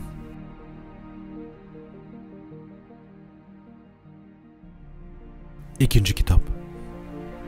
Giriş. 37. bölüm. Adem'in oğlu Şit'in oğlu, Enoş'un oğlu, Kenan'ın oğlu, Mahalalel'in oğlu, Yeret'in oğlu Enok'un ikinci bilgelik vizyonu. Bu dünyada yaşayanlara anlatmaya başladığım bilgelik sözlerinin başlangıcıdır. Ruhların Tanrısının önünde açıklayacak olduğum sözleri duyun. Duyun eski insanlar ve görün. Onların neslinden gelenler. Bunları yalnızca atalara bildirmek daha iyi olurdu ama bilgeliğin başlangıcını yeni nesillerden de esirgemeyeceğiz. Ruhların Tanrısı bugüne kadar kimseye böyle bir bilgelik vermedi. Ben bu bilgileri bana sonsuz hayat bahşeden ruhların Tanrısının isteğiyle sezgi gücümle aldım. Bana 3 hikaye gösterildi ve ben de bunları dünyanın sakinlerine anlatmaya başladım. İlk hikaye, kötülerin yargılanması. 38. bölüm. Adil olanlar topluluğu ortaya çıktığında günahkarlar günahlarından dolayı yargılanıp dünyadan atılacak. Tüm yaptıklarını ruhların Tanrısına bağlılıkla yapan adil kişi, adil insanların gözleri önünde ortaya çıktığında dünyadaki sadıklara ve seçilmişlere ışık görünecek. O zaman günahkarların yeri neresi olacak ve ruhların Tanrısını inkar edenler nerede kalacak? Doğmamış olsalardı onlar için daha iyi olurdu.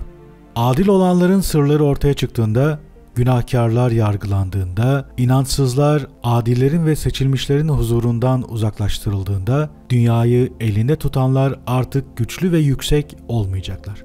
Uluların yüzüne bakamayacaklar çünkü ruhların Tanrısı ışığını yücelerin, adillerin ve seçilmişlerin yüzlerine saçmış olacak. O zaman güçlü krallar mahvolacak, adillerin ve seçilmişlerin ellerine verilecekler. Ve hayatları artık sona geldiği için o zamandan sonra hiçbiri ruhların Tanrısından merhamet dileyemeyecek. Adillerin evi. 39. bölüm. O günlerde seçilmişler ve kutsal ırk inecek gökten ve onların tohumu insanoğullarınınkiyle bir olacak. O göklerde Enok öfke, gazap, kargaşa ve kovulma kitaplarını aldı. Ve ruhların Tanrısı onlara merhamet edilmeyecek dedi. Ve bir bulut beni dünyadan aldı ve rüzgar göklerin ucuna götürdü. Orada başka bir vizyon gördüm. Yücelerin mekanlarını, adillerin dinlenme yerini. Burada gözlerim sadık meleklerin bulunduğu mekanları ve uluların bulunduğu dinlenme yerlerini gördü. İnsanoğulları için istekte bulunuyorlar, yalvarıyorlar, dua ediyorlardı ve doğruluk onların önünden dünyaya su gibi, merhametse çiğ gibi akıyordu. Ebediyen bunu yapmaya devam edecekler. Orada gözlerim adaletin, imanın seçilmiş kişisini gördü. Onun ruhların Tanrısının kanatları altındaki mekanını gördüm. Onun günlerinde doğruluk hüküm sürecek. Ruhların Tanrısı önünde adiller ve seçilmişler ebediyen sayısız çoklukta olacak. Onun önünde tüm adiller ve seçilmişler ateşli ışıklar gibi güçlü olacak. Ağızları hayır dualarıyla dolu olacak. Dudakları ruhların Tanrısının adını övecek. Onun önünde doğruluk hiç bitmeyecek. Keşke orada kalıyor olsaydım. Ruhum o mekana özlem duydu. Atalarım daha önce burada bulunmuştu. Çünkü ruhların Tanrısının önünde benimle ilgili durum böyleydi. Ve o günlerde ruhların Tanrısının adını övgü sözcükleriyle kutsadım. Met ettim. Çünkü onu övmemi, ona dua etmemi ihsan etmişti bana. Uzun bir süre boyunca gözlerim bu yere baktı. Ezelden ebediyete kadar kutsandım diyerek takdis ettim ruhların Tanrısını. Onun için son yoktur. O, dünyanın yaratılmadan öncesini, dünyanın ne olduğunu ve nesilden nesle nasıl olacağını bilir. Hiç uyumayanlar seni kutsar. İhtişamın önünde durur. Seni kutsar, över, yüceltirler. Uludur, uludur, uludur ruhların Tanrısı. Dünyayı ruhlarla doldurur ve burada gözlerim o uyumayanları gördü. Onun önünde durur, onu kutsarlar. Sen kutsanmış olansın. Tanrı'nın adı sonsuza kadar kutsanmıştır ve artık göremeyecek hale gelinceye kadar yüzüm değişti. 4 melek. 40. bölüm. Sonra ruhların Tanrısının önünde duran binlerce, on binlerce sayısız varlık gördüm. Ruhların Tanrısı'nın dört yanında farklı dört ruh gördüm ve adlarını öğrendim. Benimle birlikte gelen melek bana onların adlarını söyledi ve sırlarını gösterdi. Ve Yüce Tanrı'nın önünde övgülerde bulunan o dört varlığın seslerini duydum. İlk ses, ruhların Tanrısı'nı sonsuza kadar kutsuyordu. İkinci ses, ruhların Tanrısı'na bağlı olan, seçilmiş olanı ve ruhların Tanrısı için acı çeken seçilmişi övüyordu. Üçüncü ses, dünyanın sakinleri için dua ediyor. Ruhların Tanrısı adına onlar için dilekte bulunuyordu. Ve duyduğum dördüncü ses, şeytanları uzak tutuyor. Ruhların Tanrısı'nın önüne gelmelerine ve dünyanın sakinlerini suçlamalarına engel oluyordu. Sonra benimle gelen ve bana gizli şeyleri gösteren barış meleğine sordum. Gördüğüm, seslerini duyduğum ve yazdığım o 4 kişi kimdir? Ve o da bana dedi ki, ilki Yüce Mikail'dir, merhametli ve sabırlıdır. İnsanoğlunun tüm hastalıklarını ve yaralarını yöneten ikincisi Rafael'dir. Tüm güçleri yöneten üçüncüsü Yüce Gabriel'dir. Ve sonsuz yaşama geçecek olanların tövbesini ve ümidini yöneten dördüncüsü ise Fanuel'dir. Bunlar Tanrı'nın en yücenin 4 meleği ve duyduğum 4 sestir. Ruhların Tanrısı Hükümdar 41. Bölüm. Ardından göklerin sırlarını, krallığın nasıl bölündüğünü ve insanların eylemlerinin terazide nasıl tartıldığını gördüm. Orada seçilmişlerin ve uluların mekanlarını gördüm.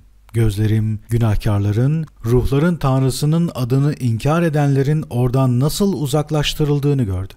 Onlar ruhların Tanrısı'nın cezası nedeniyle oradan çekilip götürülür ve onlara rahat yoktur. Ve orada gözlerim şimşeğin, gök gürültüsünün, rüzgarların sırlarını, rüzgarların dünya üzerinde esmek için nasıl bölündüklerini, bulutların ve çiğin sırlarını, nereden çıktıklarını ve dünyanın toprağını nasıl doyurduklarını gördü. Orada rüzgarların bölündüğü kapalı mahzenleri, dolu ve rüzgarların haznesini, sisin, bulutların haznesini ve dünyanın yaratılışından beri dünya üzerinde olan bulutu gördüm. Güneşin ve ayın haznelerini, ayların nereden çıktıklarını ve nereye döndüklerini gördüm. Olağanüstü devri daimlerini, birinin diğerinden daha muhteşem oluşunu, sabit yörüngelerini, o yörüngeden sapmayışlarını, yörüngelerine hiçbir şey eklemeyip hiçbir şey çıkarmayışlarını, birbirlerine bağlı oluşlarını ve yeminlerini tutuşlarını gördüm. Önce güneş çıkar ve ruhların Tanrısı'nın emrine göre yolunu kat eder. Adı sonsuza kadar kudretlidir. Sonra ayın gizli ve açık yörüngesini gördüm. Ruhların Tanrısı'nın önünde ay, gece ve gündüz birbirinin zıttı olan o yörüngelerde ilerler. Güneş ve ay Tanrı'ya şükreder. Övgüde bulunur ve dinlenmezler. Çünkü onların şükürleri onlar için dinlenmedir. Parlak güneş bazen bereketli, bazen lanetleyici olan değişiklikler yapar. Ayın yörüngesi adillere aydınlık, günahkarlara karanlıktır. Aydınlıkla karanlığı birbirinden ayıran Tanrı insanların ruhlarını da birbirinden ayırmıştır. Kendi adaleti nedeniyle adil ruhları güçlendirmiştir. Buna ne bir melek ne de herhangi başka bir güç engel olabilir. Hepsi için bir yargıç atar ve atadığı yargıç onun önünde her şeyi yargılar.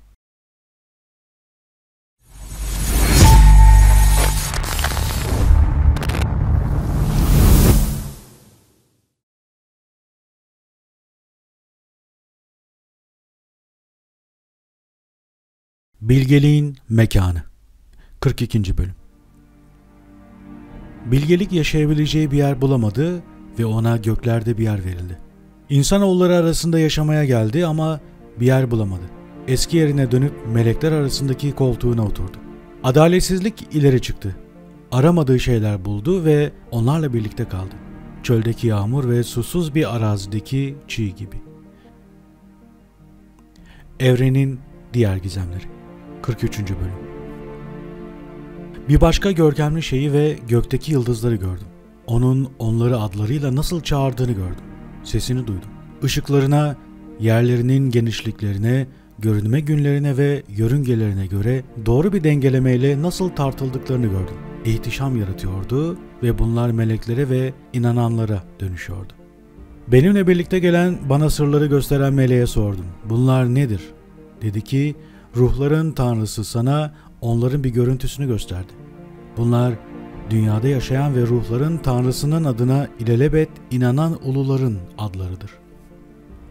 44. Bölüm.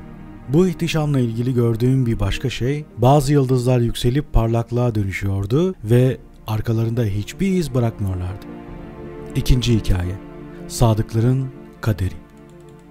Bu hikaye uluların mekanının ve ruhların tanrısının adını inkar edenler hakkındaki ikinci hikayedir. Onlar ne göğe yükselecek ne de dünyaya geleceklerdir.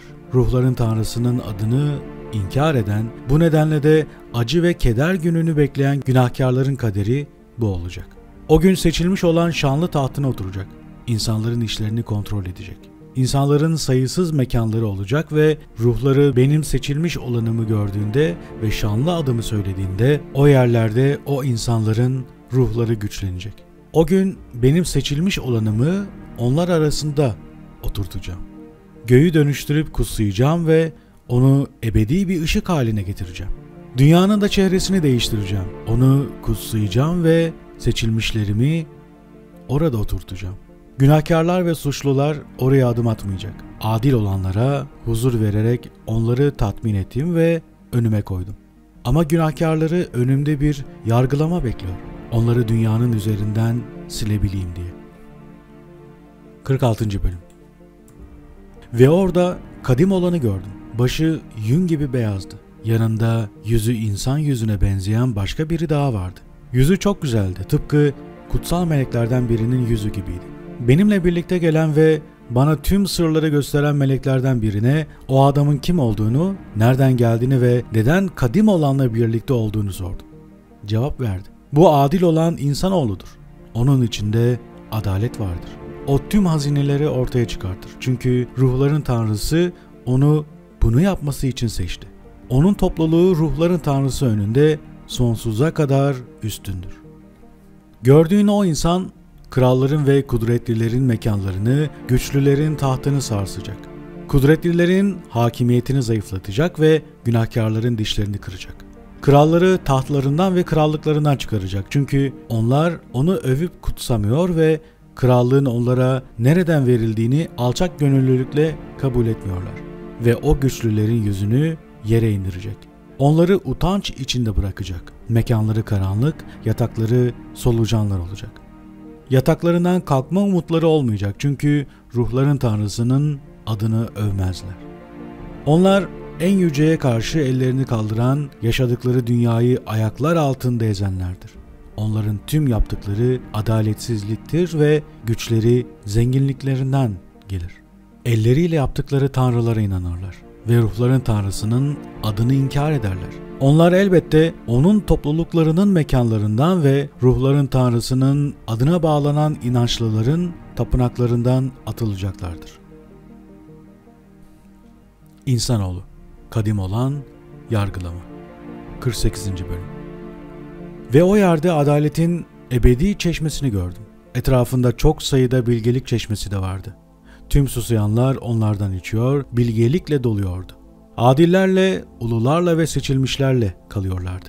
O saatte insanoğlu ruhların tanrısının önüne çağrıldı. Kadim olanın önünde adı söylendi.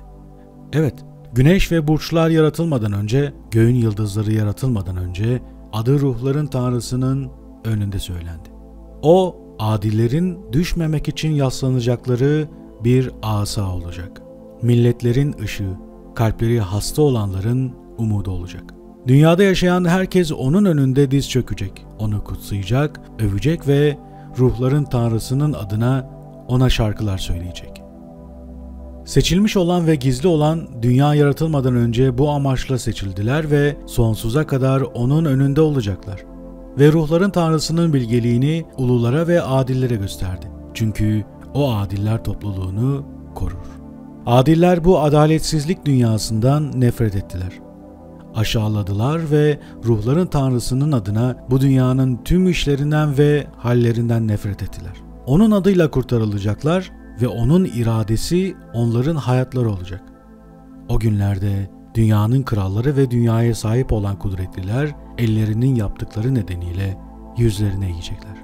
Korku ve felaket günlerinde ruhları kurtarılmayacak. Onları seçilmiş olanımın eline vereceğim. Tıpkı samanın ateşe yanışı gibi adillerin huzurunda onların yüzleri yanacak ve kurşunun suda batması gibi adillerin karşısında batacaklar ve onlardan hiçbir iz kalmayacak. Onların felaket gününde dünyada huzur olacak. Onun huzurunda düşecekler ve tekrar kalkamayacaklar. Onları elleriyle tutup kaldıracak kimse olmayacak. Çünkü onlar ruhların Tanrısını ve onun Mesih'ini inkar ettiler. Sadıkların bilgeliği 48. bölüm. Onun önünde bilgelik su gibi saçılır. İhtişamı asla bitmez. O, adaletin tüm sırlarında güçlüdür. Adaletsizlik bir gölge gibi tükenecek, devam etmeyecek çünkü seçilmiş olan ruhların Tanrısının önünde duruyor. Onun ihtişamı ebedidir ve gücü tüm nesiller boyu devam eder. Onda bilgeliğin ruhu, kavrayış ve güç yayan ruh, adalete uyanların ruhu vardır. O gizli şeyleri yargılayacak ve hiç kimse onun önünde tek kelime yalan söyleyemeyecek. Çünkü o kendi iradesiyle ruhların Tanrısının önünde seçilmiş olandır. Yargılamada merhamet 49. bölüm. O günlerde ulular ve seçilmiş olanlar değişecek. Günlerin ışığı üzerlerine doğacak. İhtişam ve onur onlara dönecek. Felaket gününde şeytan günahkarlarla toplanmış olacak ama ruhların Tanrısının adıyla adalet muzaffer olacak. Tövbe etsinler ve yaptıklarını bıraksınlar diye bu diğerlerine gösterilecek. Ruhların Tanrısının önünde hiçbir onurları olmayacak ama onun adıyla kurtarılacaklar. Ve ruhların Tanrısı onlara merhamet gösterecek çünkü onun merhameti büyüktür. Ve o yargılamasında da doğrudur. Onun ihtişamının önünde adaletsizlik kendini sürdüremez. Tövbe etmeyenler onun önünde yok olacaktır. Artık onlara merhamet etmeyeceğim der ruhların Tanrısı.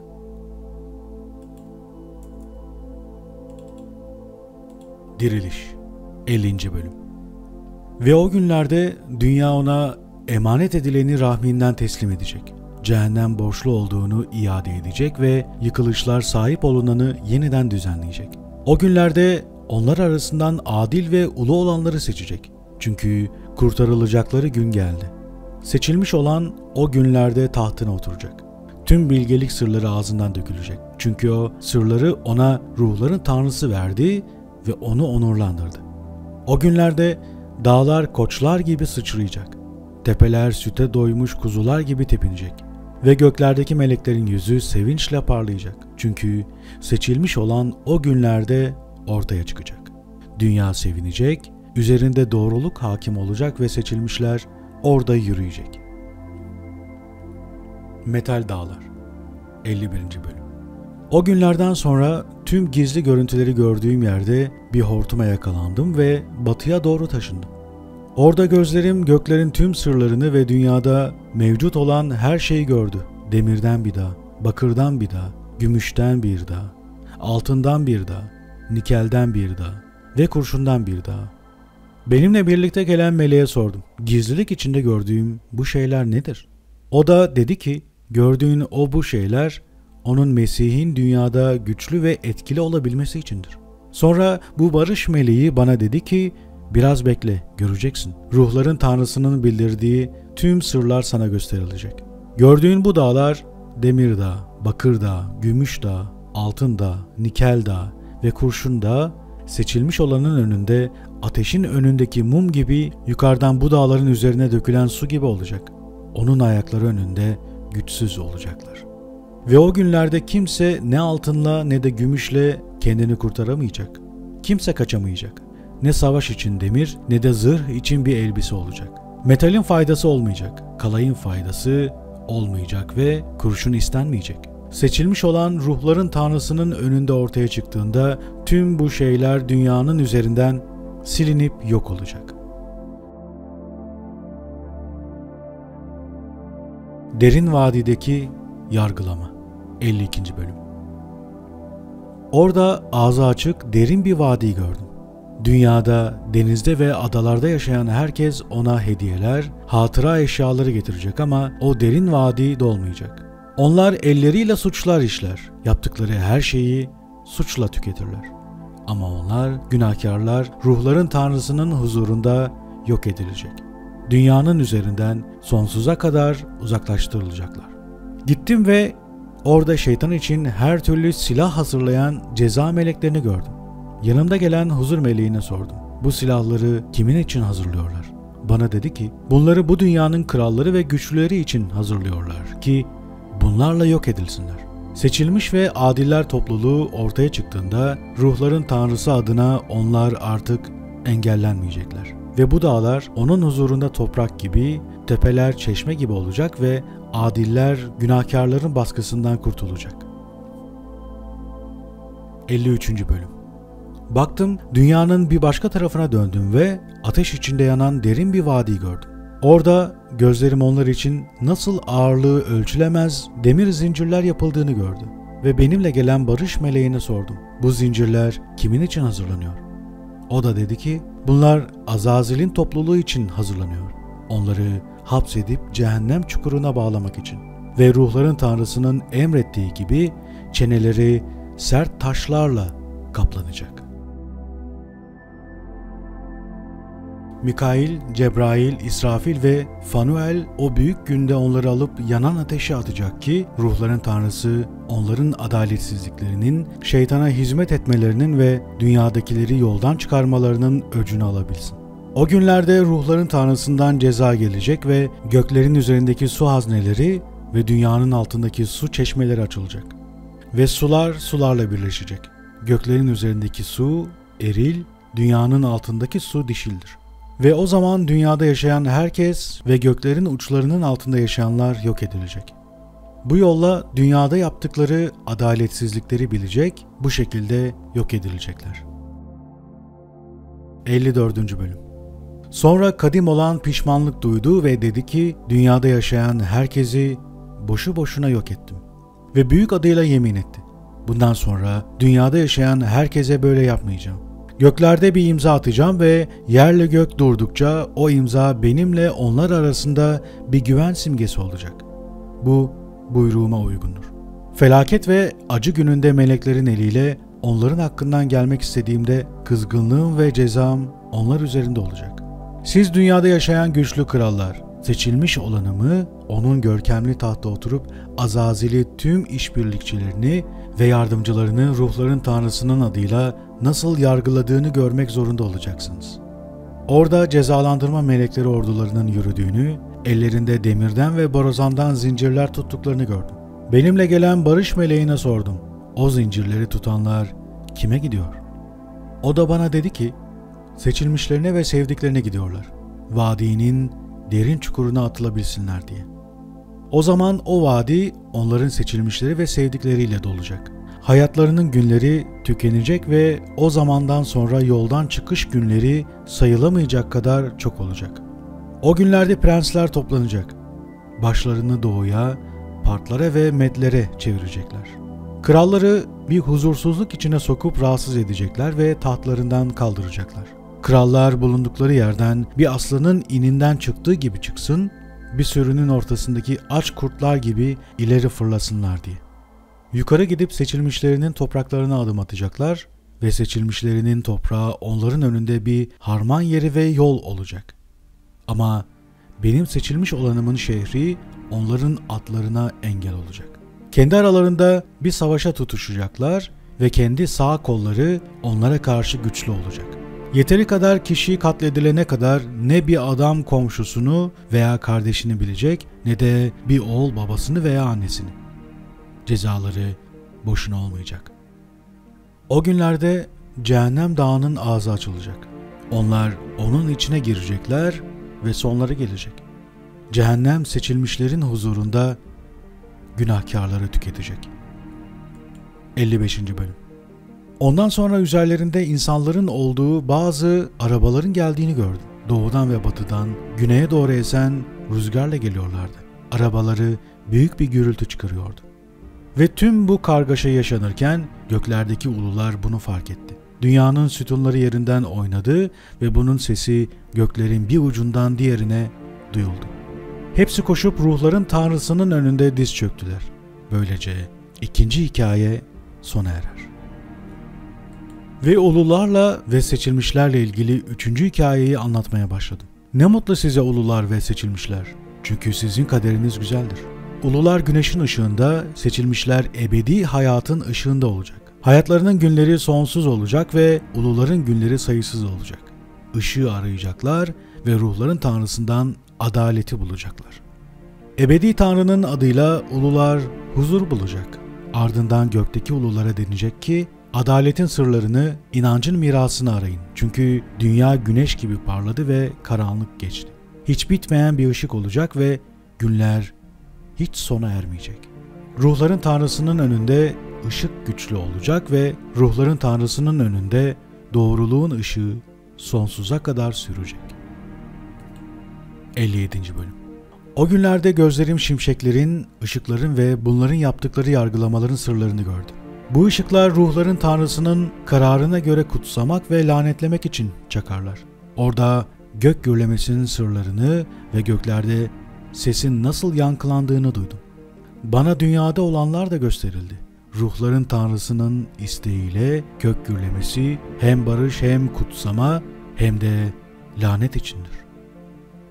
Bunun ardından iyilik ve bereket için çıkan şimşeklerin ve ışıkların tüm sırları gösterildi bana.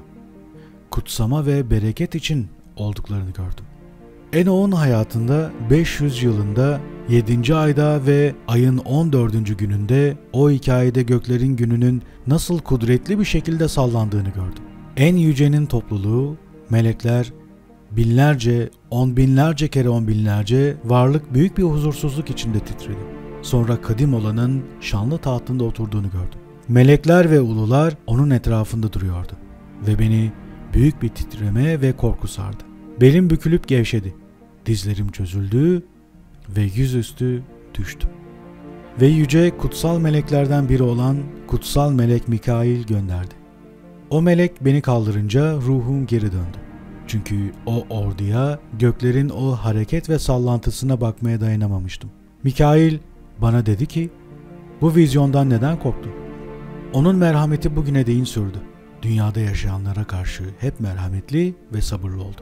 Ama doğru yasaya tapmayanlar, doğru yargılamayı inkar edenler ve onun adını boşu boşuna ağzına alanlar için ruhların Tanrısının hazırladığı yaptırım, ceza ve yargılama günü geldiğinde o gün seçilmişler için bir anlaşma, günahkarlar içinse bir sınanma günü olacak.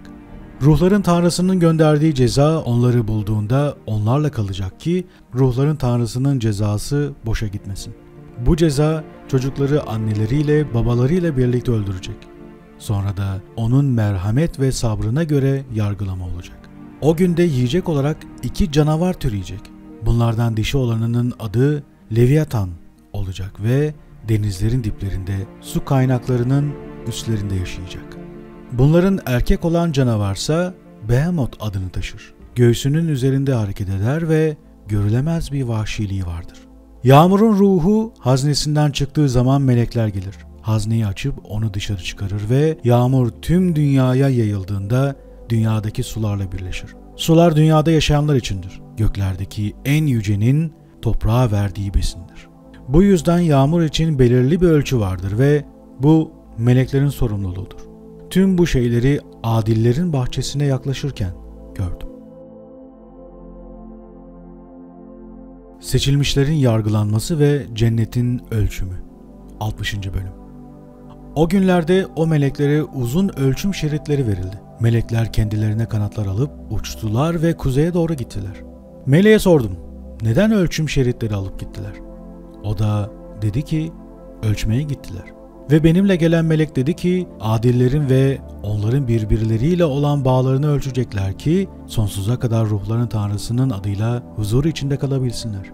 Ve seçilmişler, seçilmişlerle birlikte kalmaya başlayacak. İnanca o ölçüler verilecek ve adaleti güçlendirecektir. O ölçüler dünyanın derinliklerinin tüm sırlarını ortaya çıkaracaktır. Çölün yok ettiği, vahşi hayvanların yediği, denizdeki balıkların yediği kişiler seçilmiş olanın gününde dönüp orada dursun diye. Çünkü ruhların Tanrısının önünde hiçbiri yok edilmeyecek ve hiçbiri yok edilemez. Ve göklerin üzerinde oturan herkes bir emir aldı. Onlara tek bir güç, tek bir ses ve ateşe benzer tek bir ışık verildi. Sözleriyle önce seçilmiş olanı kutsadılar, yücelttiler ve bilgelikle onurlandırdılar. Bilgeliği sözlerle, yaşam nefesiyle verdiler. Ruhların Tanrısı seçilmiş olanı onurlu tahtına oturttu. Böylece o göklerdeki uluların tüm yaptıklarını yargılayacaktır. Onların yaptıkları terazide tartılacaktır. Ve o dönüp ruhların Tanrısının adıyla, sözüyle ve onun adil yargılamasıyla onların gizli amellerini yargıladığında, o zaman hepsi tek ses olup ruhların Tanrısının adını kutsayacak, onurlandıracak, yüceltecek. O zaman göklerin topluluğu ve yukarıdaki tüm ulular, hatta Tanrı'nın topluluğu kerubim, serafim ve ofanim, tüm güç melekleri, tüm üstünlük melekleri, seçilmiş olan ve dünyanın üzerindeki, suyun üzerindeki diğer güçler çağrılacak. O gün hepsi tek ses olup iman ruhuyla, bilgelik ve sabır ruhuyla, merhamet ruhuyla, yargılama ve huzur ruhuyla, iyilik ruhuyla Tanrı'yı kutsayacak, övecek ve onurlandıracak. Evet, hepsi tek bir sesle diyecek ki o kutsanmıştır ve sonsuza kadar kutsansın ruhların Tanrısının adı. Göklerdeki tüm ulular onu kutsayacak. Hayat bahçesinde kalan tüm seçilmişler kutsayabilecek. Onurlandırabilecek, yükseltebilecek tüm ışık ruhları senin kutsal adını ebediyen onurlandıracak ve kutsayacak. Ruhların Tanrısının merhameti ve sabrı çok olduğu için yaptığı, yarattığı her şeyi ululara ve seçilmişlere bildirdi. Kralların ve yöneticilerin suçlanışı. Tanrı krallara, güçlülere, soylulara ve dünyada kalanlara emretti. Gözlerinizi açın ve boyunlarınızı kaldırın, eğer seçilmiş olanı tanıyabilirsiniz. Ruhların Tanrısı şanlı tahtına oturdu. Adalet ruhu seçilmiş olanın üzerine döküldü.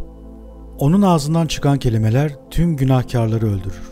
Tüm inançsızlar onun önünde yok olur.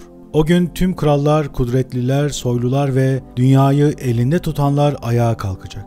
Onun nasıl şanlı tahtında oturduğunu ve önünde uluların adaletle yargılanışını ve önünde hiçbir şeyin söylenmeyişini, bunun beyhude olduğunu görecekler. Ve doğum sancısı içinde oğlu rahminin ağzına gelmiş, zorlukla onu doğurmakta olan bir kadın gibi onlara bir ağrı gelecek. Bu kadın oğlunu şanlı tahtında otururken görünce birbirlerine bakacaklar. Titreyip boyunlarını eğecekler ve sancıyla kaplanacaklar. Kudretli krallar ve dünyayı elinde tutanlar, bu herkesi yöneten ve şimdiye kadar gizlenmiş olanı kutsayacak, onurlandıracak, övecek. Evet, o insanoğlu baştan beri gizlenmişti. En yüce olan onu kendi kudretinin huzurunda tutmuş, onu seçilmişlere bildirmişti.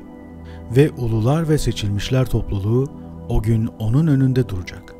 Tüm kudretli krallar, soylular ve dünyayı yönetenler bu insanoğlunun önünde başlarını eğecek, ona tapacak. Ve umutlarını ona bağlayıp yalvarıp merhamet dileyecekler.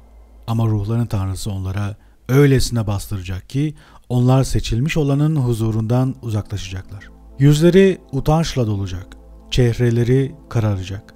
Ceza melekleri intikam için onları alacak çünkü onlar onun çocuklarına ve seçilmişlerine eziyet etti. Ulular ve seçilmişler bunu izleyecek.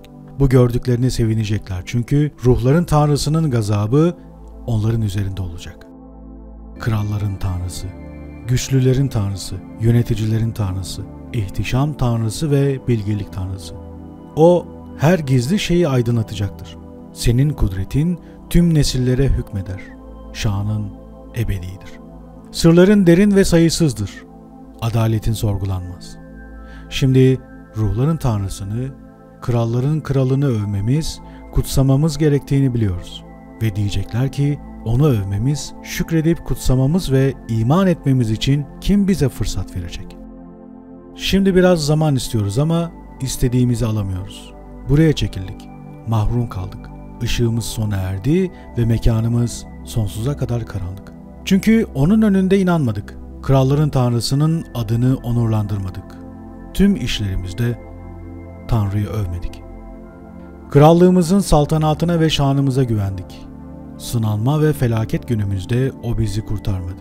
Tanrımızın tüm işlerinde, yargılamalarında ve adaletinde sadık olduğuna, yargılamalarının şahsi olmadığına iman etmemiz için fırsat bulamıyoruz şimdi. Yaptıklarımızdan dolayı onun önünden uzaklaşıyoruz. Günahlarımız gerçekten çok fazla sayıda. Kendi kendilerine diyecekler ki ruhlarımız suç dolu ve bu yüzden cehennemin şiddetli alevlerine gidiyoruz. Ardından o insanoğlunun önünde çehreleri karanlığa, utanca bürünecek ve onun huzurundan kılıç önünde uzaklaştırılacaklar. Tanrısı dedi ki, Tanrıların Tanrısının önünde güçlüler, krallar, soylular ve dünyayı elinde tutanlar için hüküm ve yargı budur.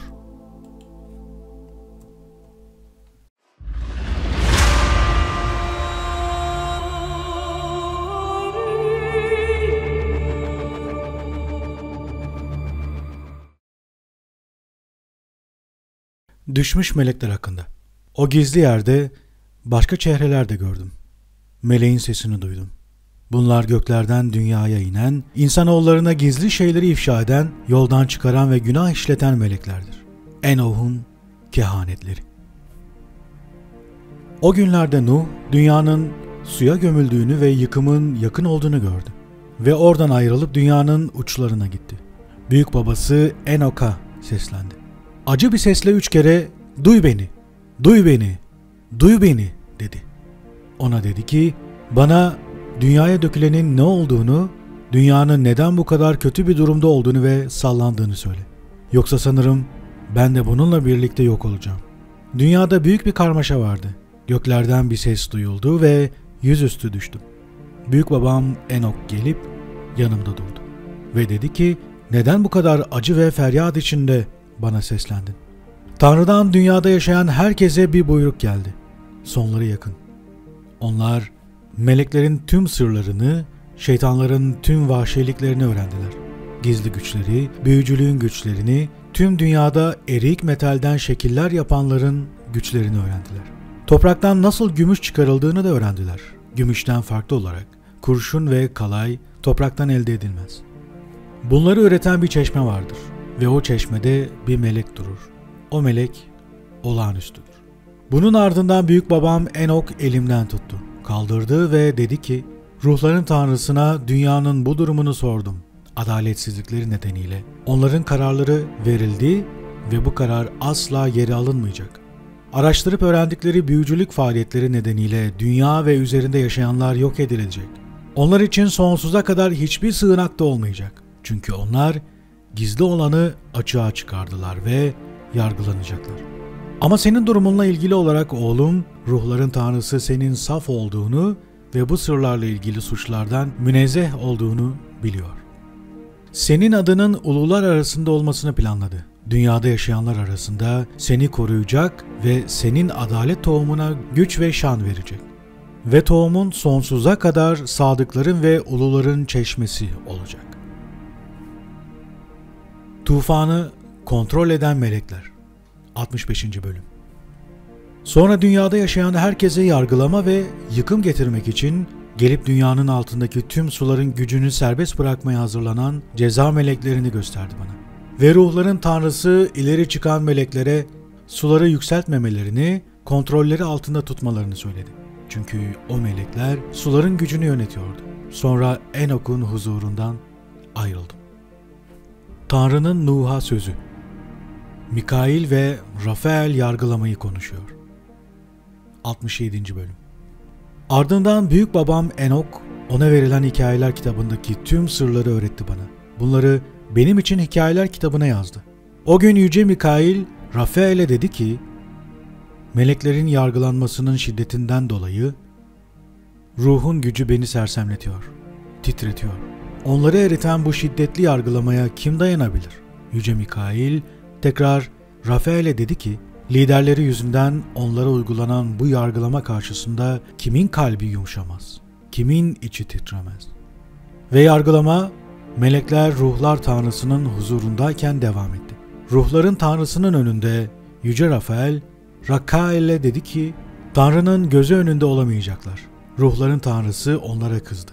Çünkü onlar tanrı kendileriymiş gibi davranıyorlar.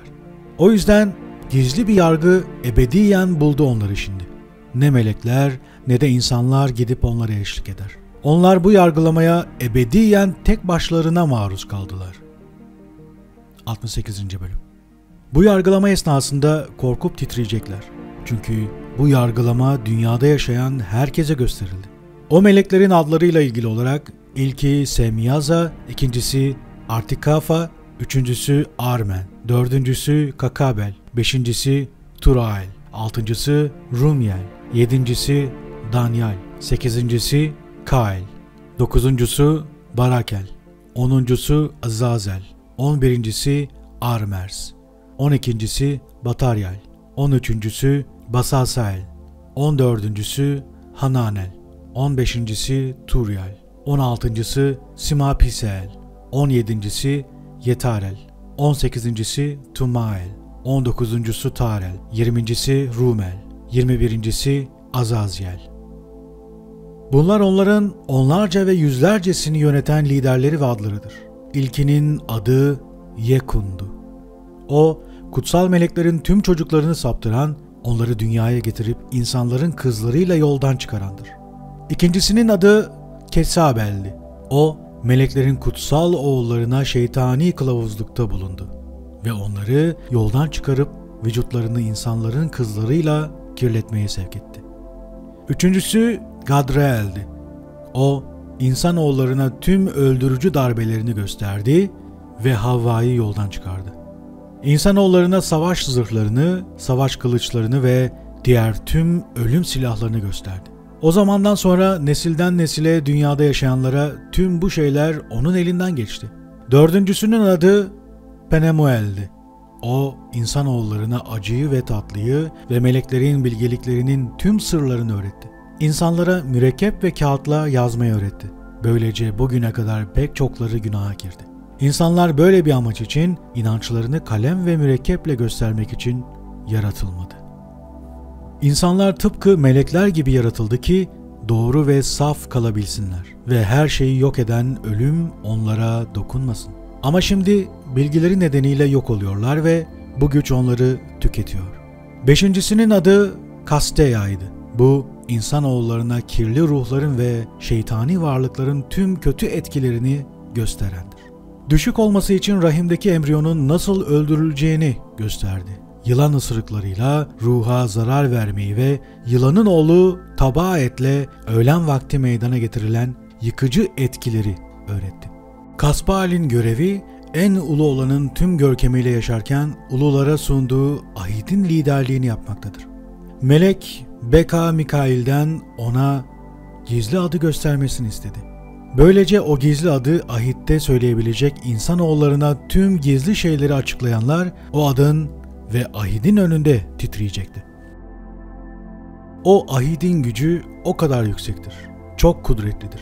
Akaye'nin bu ahidini Mikail'e teslim etmişti. O ahidin gücünde saklı sırlar şunlardır. Gökler dünya var edilmeden önce ve ebediyen sabitlenmişti. Dünya da su üzerinde kuruldu ve dünyanın yaratılışından sonsuza kadar dağların gizli yerlerinden güzel sular geldi. Denizler ve temelleri o ahitle yaratıldı. Gazap anında kumu denizlerin temeline koydu. Dünyanın yaratılışından sonuna değişmez. O ahitle derinlikler güçlendirildi. Hiçbir zaman yerlerinden kıpırdamazlar. Güneş ve ay yörüngelerini o ahitle tamamlar. Hiçbir zaman kurallarından sapmazlar. Yıldızlar yörüngelerini o ahitle tamamlar. Yıldızlara adlarıyla seslenildiğinde onlar ona sonsuza kadar cevap verir. Aynı şey rüzgarların nefesleri içinde geçerlidir. Hepsinin nefesi vardır ve beraber harekete geçerler. Gök gürlemeleri, şimşeğin ışığı, dolu hazneleri, kıra hazneleri, sis hazneleri, yağmur ve çiğ hazneleri orada korunur. Hepsi inanır. Tüm güçleriyle ruhların tanrısına şükreder. Onu yüceltirler. Tüm şükürleri onların besinidir. Sonsuza kadar ruhların tanrısının adını över, yüceltirler. Bu ahit onlar üzerinde güçlüdür. Yolları bu ahitle korur, ilerleyişleri bozulmaz. İnsanoğlunun adı onlara bildirildiğinden beri sevinçleri büyüktü ve onu kutsadılar, onurlandırdılar, yücelttiler. İnsanoğlu şanlı tahtına oturdu. Tüm yargı ona verildi ve o da tüm günahkarların ve insanlığı saptıranların yok edilmesini ve dünya üzerinden silinmesini sağladı. Zincirlerle bağlanacaklar. Yıkım onların tüm topluluğunu esir alacak. Tüm işleri dünyadan tamamen silinecek. İnsanoğlu ortaya çıktığı için o vakitten sonra hiçbir şey bozulamayacak. İnsanoğlu ortaya çıktı ve şanlı tahtına oturdu. Onun huzurunda tüm kötülükler yok olacak. Ruhların Tanrısının önünde insanoğlunun sözü kudretli olacak. Bu Enok'un 3. öyküsüydü. Tarih öncesi atalar 69. bölüm. Sonra insanoğlunun adı dünyada yaşayanların seviyesinden ruhların Tanrısının seviyesine yükseltildi. Evet, ruh arabasıyla göğe yükseltildi ve insanlar arasında adı kayboldu. O günden sonra artık onlar arasında sayılmadım. O beni kuzey ile batı rüzgarları arasına yerleştirdi. Orada melekler ölçüm şeritlerini alıp seçilmişlerin ve adillerin yerini ölçtüler benim için. Başlangıçtan beri orada yaşayan ilk insanların babalarını ve ulularını gördüm orada. Enok başka bir boyuta götürülüyor. 70. bölüm. Ardından ruhum çekilip göklere yükseltildi. Orada bir ateş üzerinde yürüyen meleklerin oğullarını gördüm. Giysileri beyazdı ve yüzleri kristal kadar şeffaftı. Ateşten 2 ırmak gördüm ve ateşin ışığı hiyasint gibi parlıyordu. Ruhların Tanrısı önünde yüzüstü düştüm. Meleklerin liderlerinden Mikail sağ elimden tutup beni kaldırdı ve sonra bana tüm merhamet ve adalet sırlarını gösterdi. Bana tüm göklerin, tüm yıldızların ve hatta tüm ışık taşıyıcıların sırlarını, uluların önünde hepsinin nasıl hareket ettiklerini gösterdi. Mikail, Enok'un ruhunu göklerin göklerine taşıdı. Ve sonra buz kristallerinden yapılma bir yapı gördüm. O kristaller arasında canlı ateşin alevleri vardı. Ruhum bu evi saran bir ateşi ve evin dört bir yanındaki canlı ateşten ırmakları gördü. Evin etrafında serafim, kerubim ve ofanim vardı. Onlar uyumaz. Onun şanlı tahtını korur. Ve o evi çevreleyen sayısız binlerce, 10 binlerce melek gördüm. Göklerin üzerindeki melekler ve Mikail, İsrafil, Cebrail ve Fanuel o eve girip çıkıyordu. Ve Mikail, Cebrail, İsrafil ve Fanuel ve sayısız kutsal melek o evden çıktı. Kadim olan onlarla birlikteydi. Başı yün gibi beyaz ve temizdi. Giysisi tarifsizdi. Yüzüstü düştüm. Tüm bedenim ışık haline geldi. Ruhum dönüştü. Tüm gücümle sesimi çıkardım. Kutsama, yüceltme ve onurlandırmada bulundum. Ağzımdan çıkan bu kutsamalar kadim olanın nezdinde kabul gördü. Kadim olan Mikail, Cebrail, İsrafil, Fanuel ve sayısız melekle birlikte geldi. Melek gelip beni sesiyle selamladı ve dedi ki, sen adalet için doğmuş bir insanoğlusun. Adilsin. Kadim olanın adaleti senin için hiç bitmeyecek. Ayrıca bana dedi ki, yaklaşan çağ için kadim olan sana barış bildiriyor. Dünyanın yaratılışından beri ondan barış yayılıyor. Ve sen de sonsuza kadar huzur bulacaksın. Herkes onun yollarında yürüyecek. Çünkü adalet ondan hiç ayrılmaz. Mekanları ve mirasları hep onunla birlikte olacak. Ondan hiç ayrılmayacaklar. İnsanoğluyla birlikte uzun bir ömür olacak. Adiller ruhların Tanrısının adıyla sonsuza kadar huzur içinde ve doğru bir yolda olacak. Gök ışıklarının yasaları. Yanımda olan yüce melek Uriel, bana yönetmekte olduğu gök ışıklarının yörüngelerini, birbirleriyle ilişkilerini, her birinin sınıflarını, hakimiyetlerini, mevsimlerini, adlarını, kökenlerini ve aylarını gösterdi. Bana bunların dünyanın yaratılışından sonsuza kadar tüm yıllar içindeki yasalarını tam olarak gösterdi. Bu ışıkların ilk yasasıdır. Güneş, göğün doğu pencerelerinden doğar, batı pencerelerinden batar. Güneşin doğduğu ve battığı pencereleri gördüm. Ay da bu pencerelerden doğar ve batar. Yıldızların liderleri ve onların yönettikleri de aynı şekilde. 6 doğuda, 6 batıda. Hepsi belirlenmiş doğru bir düzenle birbirini takip eder. Bu pencerelerin sağında ve solunda da pek çok pencere var. Evet, önce güneş denen büyük ışık taşıyıcı geliyor. Küresi gök küresi gibidir. Yanan ve sıcaklık üreten bir ateşle doludur tamamen. Üzerinde yükseldiği arabanın sürücüsü rüzgardır. Sonra güneş göklerden iner ve doğuya ulaşmak için kuzeyden geri döner. O pencereye gelip gökyüzünde parlayacak şekilde ilerler. İlk ay, güneş o 6 pencereden dördüncüsü olan büyük pencereden doğar. Güneşin ilk ay doğduğu o 4. pencerede 12 pencere vardır ve kendi zamanlarında açılan bu pencerelerden ateş çıkar. Güneş gökte yükseldiğinde ard arda 30 sabah o 4. geçitten doğar ve göğün batısında 4. pencereden batar. Bu süreçte 30. sabaha kadar gündüz her gün uzar. Gece her gece kısalır. O gün gündüzün süresi gecenin süresinden 2 parça daha uzundur. Gündüz tam 10 parça ve gece ise 8 parçadır. Ve güneş 30 sabah boyunca bu 4. pencereden doğar, 4. penceredense batar. Sonra doğunun 5. penceresine geçer ve 5. pencereden doğup 5. pencereden batar. O zaman gündüzün süresi bir parça daha uzayarak 11 parça olur ve gece kısalarak 7 parça olur. Sonra güneş doğuya dönerek 6. pencereye girer ve burcuna göre 31 sabah boyunca 6. pencereden doğar ve batar. O gün gündüzün süresi geceden uzundur ve gündüz gecenin 2 katına çıkar. Gündüz 12 parça olur. 164 gündür. Gündüzün, gecenin uzunluğu ve gündüzün ve gecenin kısalığı güneşin yörüngesiyle belirlenir. Bu hareketle gündüz her gün uzar ve gece her gün kısalır. Güneşin yasası ve yörüngesi budur. 60 kere döner ve doğar. Bu yüzden bu sonsuz ışık sonsuza kadar güneş olarak adlandırılır. O yükselen büyük ışıktır ve Tanrı'nın buyruğuyla görünüşüne göre bu şekilde adlandırılmıştır. Güneş doğduğu gibi batar. Ne azalır ne de dinlenir. Gece gündüz devam eder. Işığı ayınkinden 7 kat daha parlaktır ama büyüklükleri eşittir. Ayın ışığı 72. bölüm. Bu yasadan sonra ay denen daha düşük ışıkla ilgili yasayı gördüm. Küresi gök küresi gibidir ve bindiği araba rüzgar tarafından sürülür.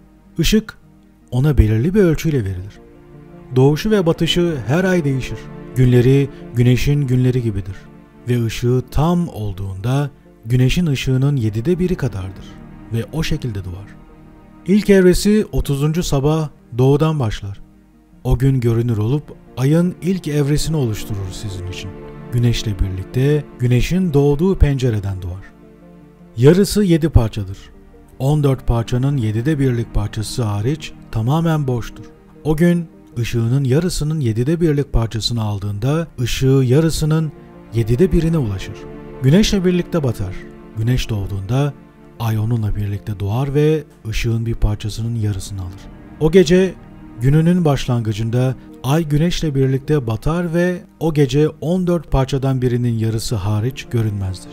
O gün tam olarak 7'de 1'lik bir parçayla doğar.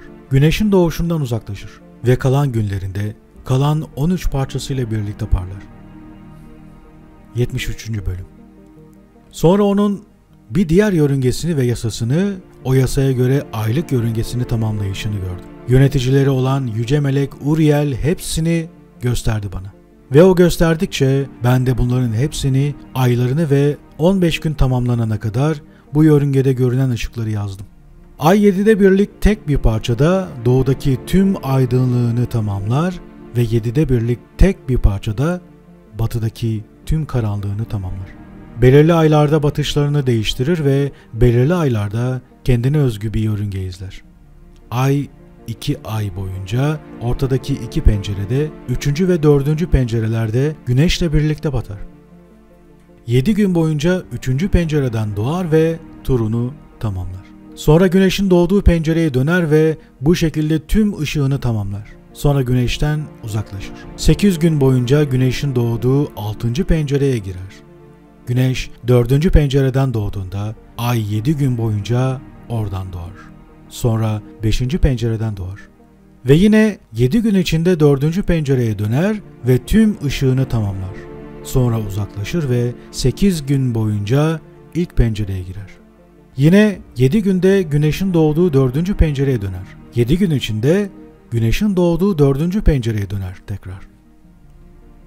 Onların konumlarını, o günlerde ayın nasıl doğduğunu ve güneşin nasıl battığını gördüm. 5 yıl toplandığında güneşin 30 artık günü oluyor. Ve bu 5 yıldan biri için ona ait olan tüm günler tam olduklarında 364 gün ediyor.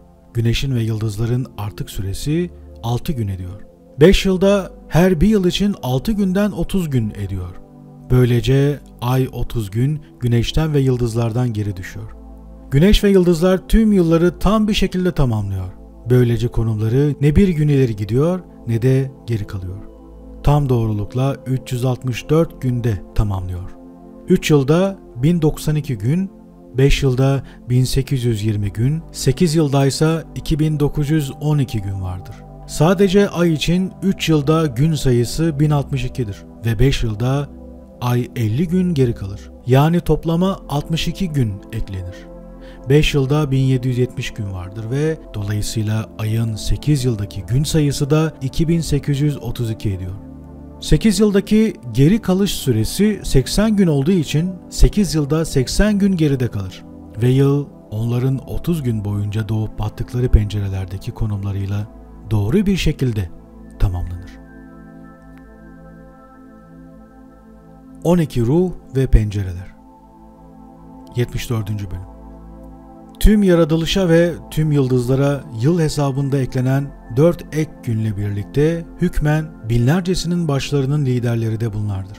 Yerlerinden ayrılmazlar ve yılın hesaplanmasında sayılmayan 4 günde hizmette bulunurlar.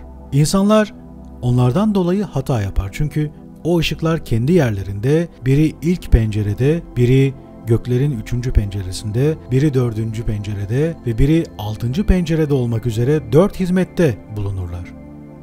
Yılın tamlığı onun 364 ayrı konumuyla sağlanır. Yüce Tanrı tarafından tüm ışıkların yönetiminin verildiği melek Uriel bana burçları, mevsimleri, yılları ve günleri gösterdi. Onların gökyüzündeki hakimiyeti dünyada görülür. Onlar gündüzün ve gecenin yöneticileridir. Güneş, ay, yıldızlar ve göğün tüm arabalarında dönüşlerini gerçekleştiren tüm yönetici yaratıklar. Melek Uriel bana güneşin yörüngesinde güneşin ışınlarının geldiği 12 açıklığı da gösterdi. Kendilerine ayrılan mevsimlerde açıldıklarında onlardan dünyaya sıcaklık yayılır. Uçlardaki bazıları da açıldığında rüzgarlar için ve çiğin ruhu için açılır. Dünyanın uçlarında güneşin, ayın, yıldızların ve göğün tüm işlerinin geldiği 12 kapı gördüm. Onların sağında ve solunda da pek çok pencere açıklığı vardır. Pencerelerden biri kendi mevsiminde sıcaklık üretir. Ayrıca kendilerine emredildiği şekilde bazı pencerelerden doğan ve batan yıldızlar vardır. Ve gökte hiç batmayan yıldızların döndüğü tüm pencerelerin üstünden geçen arabalar gördüm. Bunlardan biri diğerlerinin hepsinden büyük ve o tüm dünyayı kat ediyor. 75. bölüm. Dünyanın uçlarında 12 geçidin dünyaya esen rüzgarların geldiği yerlere açık olduğunu gördüm. Bunlardan 3'ü göğün doğusunda, 3'ü batısında, 3'ü göğün güneyinde, 3'ü de kuzeyinde açıktır. İlk 3'ü doğuda, 3'ü kuzeyde, solda olanların arkasındaki 3'ü güneyde ve 3'ü de batıda. Bunların 4'ünden bolluk ve bereket rüzgarları, 8'indense zararlı rüzgarlar gelir. Bu yıkıcı rüzgarlar gönderildiğinde suyun yıkıcı gücüyle tüm dünyaya, üzerinde yaşayan herkese, karadaki ve denizdeki her şeye zarar verir.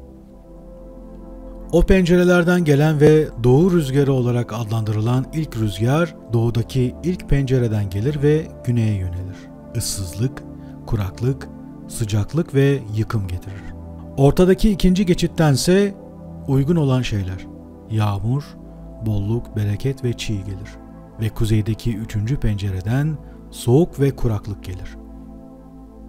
Bunların ardından güneydeki 3 pencereden rüzgarlar gelir. Doğuya doğru olan ilk pencereden sıcak rüzgarlar gelir.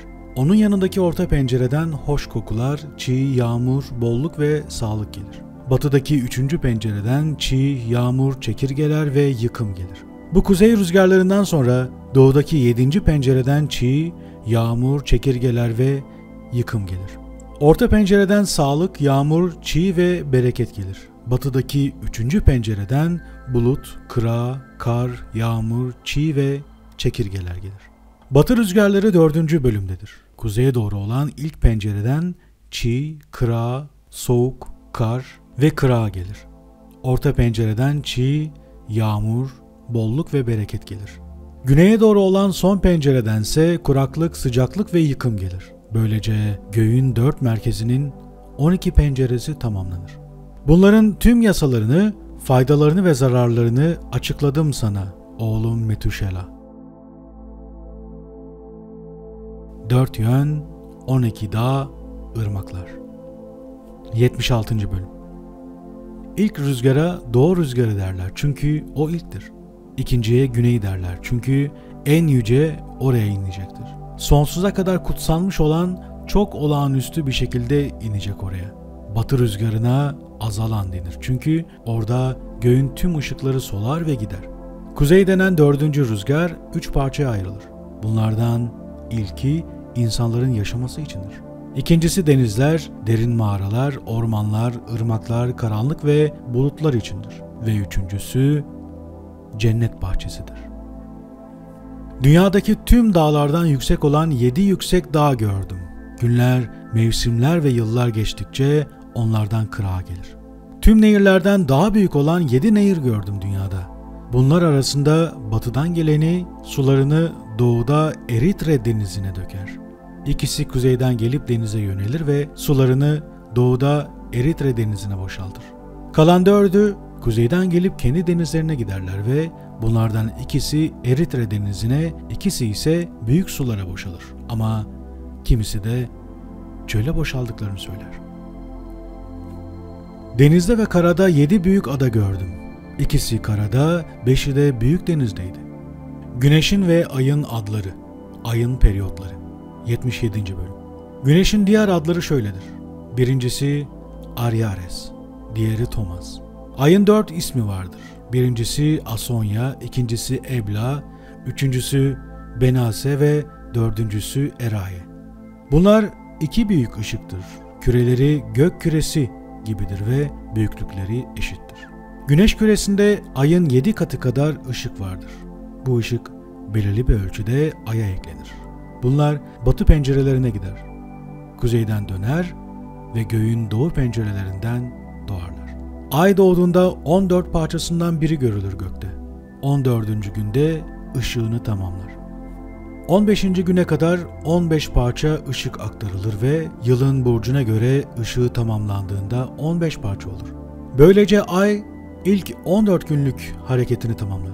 Azalışının ilk gününde ayın ışığı 14 parçaya düşer. İkinci gün 13 parçaya, üçüncü gün 12 parçaya, dördüncü gün 11 parçaya, 5. gün 10 parçaya, 6. gün 9 parçaya, 7. gün 8 parçaya, 8. gün 7 parçaya, 9. gün 6 parçaya, 10. gün 5 parçaya, 11. gün 4 parçaya, 12. gün 3 parçaya, 13. gün 2 parçaya, 14. gün 7'de 1 parçasının yarısına düşer ve 15. gün kalan ışığı da tamamen kaybolur. Belirli aylar 29 gündür ve bir kez de 28 gün. Uriel bana başka bir yasa daha gösterdi. Güneşten aya ışık aktarıldığında ışık onun yalnızca bir tarafına gönderilir. Ayın ışığının arttığı süreçte güneşin varlığından ona ışık aktarılır. 14. günde ışığı gökte tam olur ve göklerde tüm ışığıyla parlar. İlk gün ona yeni ay denir. Çünkü o gün onun üzerinde ışık yükselir. Tam güneşin batıdan battığı gün dolunay olur. Gece doğudan doğar ve güneş onun karşısında yükselene kadar tüm gece boyunca parlar. Sonra da güneşten önce kaybolur. Işığının geldiği yerden tekrar solmaya başlar. Tüm ışığı kaybolana kadar solar. Ayın tüm günleri sona erdiğinde küresi ışıksız kalır. Zamanlarından birinde 3 ay boyunca 30 günlük devirler yapar. Diğer bir zamanındaysa 3 ayı 29 günlük devirlerle tamamlar. İlk zaman periyodunda ve ilk pencerede soluşunu 177 gününde tamamlar. Çıkış zamanında 3 ay boyunca 30 gün görünür. 3 ay ise 29 gün görünür. 20 gün boyunca geceleyin bir adam yüzü gibi görünür. Gündüzse gökyüzü gibi görünür. Çünkü ışığı dışında onda bir şey yoktur. Göklerin yasaları tamamlanıyor. Gök tabletleri. 80. bölüm. Uriel bana dedi ki, Enok, bu damıtılarak gelen kitaba bak. Üzerlerinde yazılı alanları oku ve her birini anla. Ben de bu kitap üzerinde yazılı olan her şeye baktım. Üzerlerinde yazılı olan her şeyi okudum ve anladım. Sonra dünyanın tüm nesilleri boyunca dünyada bulunan tüm insanların kaydı olan insanoğlunun tarihi kitabını okudum. Hemen ardından Yüce Tanrı'yı, dünyadaki her şeyin yaratıcısı olan şanı ebedi kralı kutsadım. Sabrı nedeniyle Tanrı'yı övdüm ve dünyanın çocukları için kutsadım onu. Sonra dedim ki, adalet ve iyilik içinde ölene ne mutlu. Çünkü onun için hiçbir adaletsizlik defteri yazılmayacak. Hiçbir yargı hazırlanmayacak. O 3 ulu beni dünyaya indirip evimin kapısının önüne bıraktılar. Dediler ki, her şeyi oğlun Metüşelah'a bildir. Tüm çocuklarına de ki, Tanrı ile karşılaştığında hiçbir insan sadık değildir. Çünkü yaratıcı odur. Bu şeyleri kaydederek çocuklarına son eğitimlerini aktarman için seni 1 yıl boyunca çocuklarınla bırakacağız. Tüm çocuklarına bilgi ver. Sonra 2. yılda seni onların arasından alacağız. Kalbin iyi haberleri için güçlensin. İyilere adaleti bildir. Adiller, adillerle birlikte sevinecek. Birbirlerini tebrik edecekler. Ama günahkarlar, günahkarlarla birlikte ölecek. Sapkınlar, sapkınlarla birlikte batacak. Adaletle davrananlar, insanların elinden ölecek. Kötülerin faaliyetleri nedeniyle buradan alınacaklar. O günlerde benimle sohbetlerini tamamladılar ve dünyaların Tanrısını kutsayarak insanlarımın arasına döndüm. Vizyonlar ve göklerin gözcüleri. 81. bölüm. Şimdi oğlum Metuşala, tüm bu şeyleri sana anlatıyorum ve yazıyorum. Sana her şeyi açıkladım. Her şeyle ilgili kitaplar verdim. Babanın elinden aldığın bu kitapları iyi koru ve dünyadaki tüm nesillere aktar. Sana, çocuklarına ve hatta çocuklarının çocuklarına bilgelik verdim ki onlar da bu bilgeliği kendi çocuklarına, gelecek nesillere aktarsınlar. Bu bilgeliğin fikirleri onların kendi fikirlerinin ötesindedir. Anlayanlar uyumayacak. Bu bilgeliği öğrenebilmek için kulaklarıyla dikkatle dinleyecekler. Bu bilgelikten alınan keyif, iyi bir yemeğin keyfinden daha fazla olacak. Ne mutlu tüm adillere. Günahkarlar gibi günah işleyip durmayan, adalet yolunda yürüyen herkese ne mutlu. Onların tüm günlerinin hesaplanışında binlerce yıldız kümesinin liderleriyle birlikte ve yılın 4 mevsimini birbirinden ayırmak için eklenen 4 günle ve o 4 günü düzgün bir şekilde eklemek için onlardan önce gidenlerle birlikte güneş gökleri kat eder.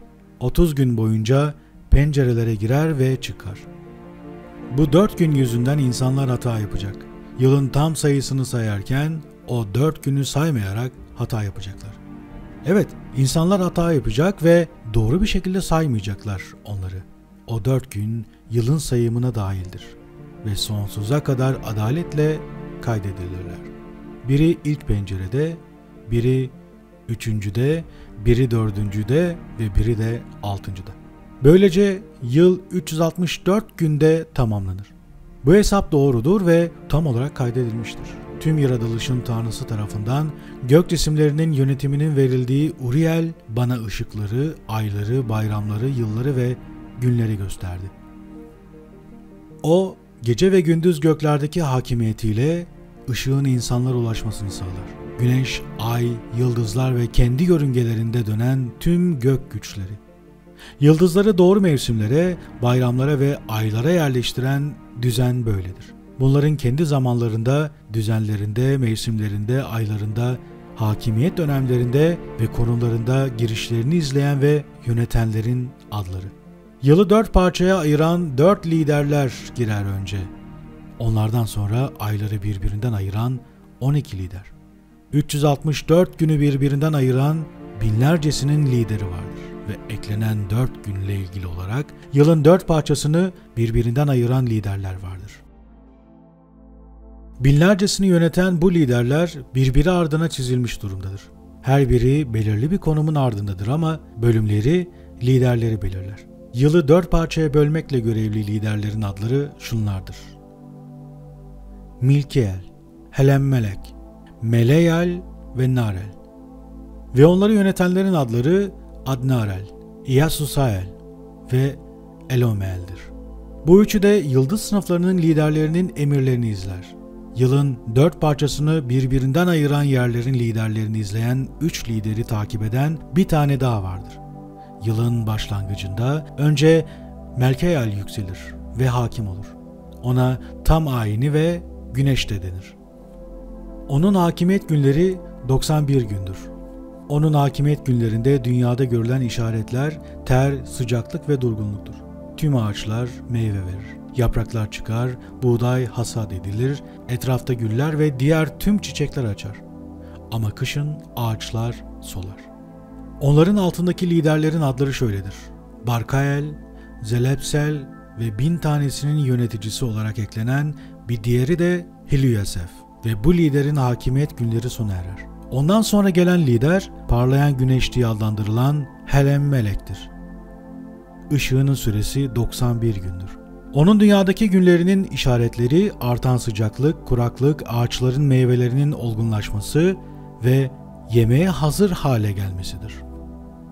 Koyunların çiftleşir, gebe kalır, çevredeki meyveler toplanır ve şarap yapımı için toplanan üzümler ezilir.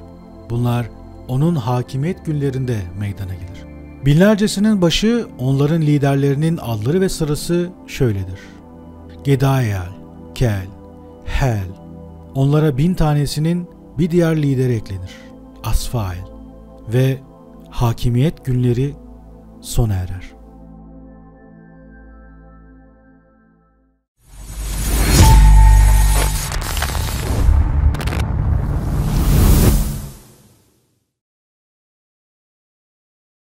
Dördüncü kitap. Rüya Vizyonları. Sel Vizyonu. 82. bölüm. Ve şimdi oğlum Metuşela, sana gördüğüm tüm vizyonlarımı gösterip açıklayacağım. Evlenmeden önce 2 vizyon gördüm. Bunlardan birine çok benziyordu. İlki bir kitabı çalışırken geldi. İkincisi annenle evlenmeden önceydi ve korkunç bir vizyon görmüştüm. Tanrı'ya bu vizyonlarla ilgili olarak dua ettim. Büyük babam Mahalel'in evinde uzanmışken göğün bükülüp koptuğu ve yere düştüğü bir vizyon gördüm. Gök düşerken yerde büyük bir çukur tarafından yutuluyordu. Dağlar dağlara yaslandı. Tepeler birbiri ardına battı. Yüksek ağaçlar köklerinden kopup çukura düştü. Ağzıma bir söz geldi ve haykırdım. Dünya yok oldu. Büyük babam Mahalalel beni uyandırdı ve dedi ki, oğlum neden bağırıyorsun? Neden böyle feryat ediyorsun? Ona gördüğüm vizyonu anlattım ve o da bana dedi ki, korkunç bir şey görmüşsün oğlum. Vizyonunda çok ağır bir ana tanıklık ettim. Üzerinde işlenen tüm günahlar nedeniyle dünya büyük bir yıkımla bir çukura batıp yok olacak. Şimdi oğlum kalk ve Ulu Tanrı'ya dua et. Çünkü sen inançlı birisin. Tüm dünyayı yok etmemesi, dünyanın bir parçasının kalması için Tanrı'ya dua et. Oğlum, bunların hepsi dünyaya gökten gelecek ve dünyada büyük bir yıkım olacak. Kalktım ve dua ettim. Yalvardım, yakardım ve dünyanın tüm nesilleri için duamı yazdım. Sana her şeyi göstereceğim oğlum Metuşela. Dışarı çıkıp göklere baktım. Doğuda doğan güneşe, batıda batan aya, birkaç yıldıza ve tüm dünyaya baktım. Başından beri tüm bunları ve her şeyi bilen yargı gününün hükümdarını kutsadım. Yücelttim.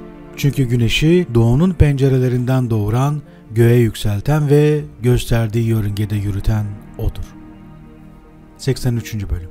Ellerimi doğrulukla kaldırdım. Yüce ve büyük olanı kutsadım. Tanrı'nın insanoğullarına konuşsunlar diye verdiği ağzımın nefesiyle ve etimin diliyle konuştum.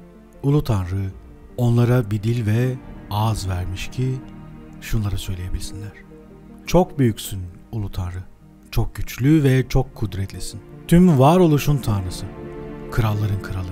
Tüm dünyanın Tanrısı. Senin kudretin, krallığın, büyüklüğün sonsuza kadar devam edecek. Hükmün tüm nesiller boyu sürecek. Tüm gökler sonsuza kadar senin tahtındır ve tüm dünya senin ayağının altındaki topraktır. Her şeyi sen var ettin ve her şeyi sen yönetirsin. Senin için hiçbir şey zor değildir. Bilgelik senin tahtından uzaklaşmaz, huzurundan ayrılmaz. Sen her şeyi bilirsin, görürsün ve duyarsın. Hiçbir şey kendini senden gizleyemez.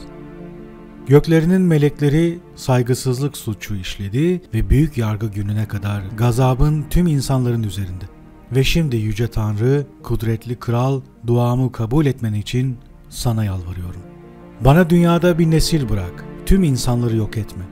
Dünyayı tamamen yaşanmaz hale getirme. Sonsuz bir yıkım olmasın. Tanrım, senin gazabını uyandıranları dünyadan yok et.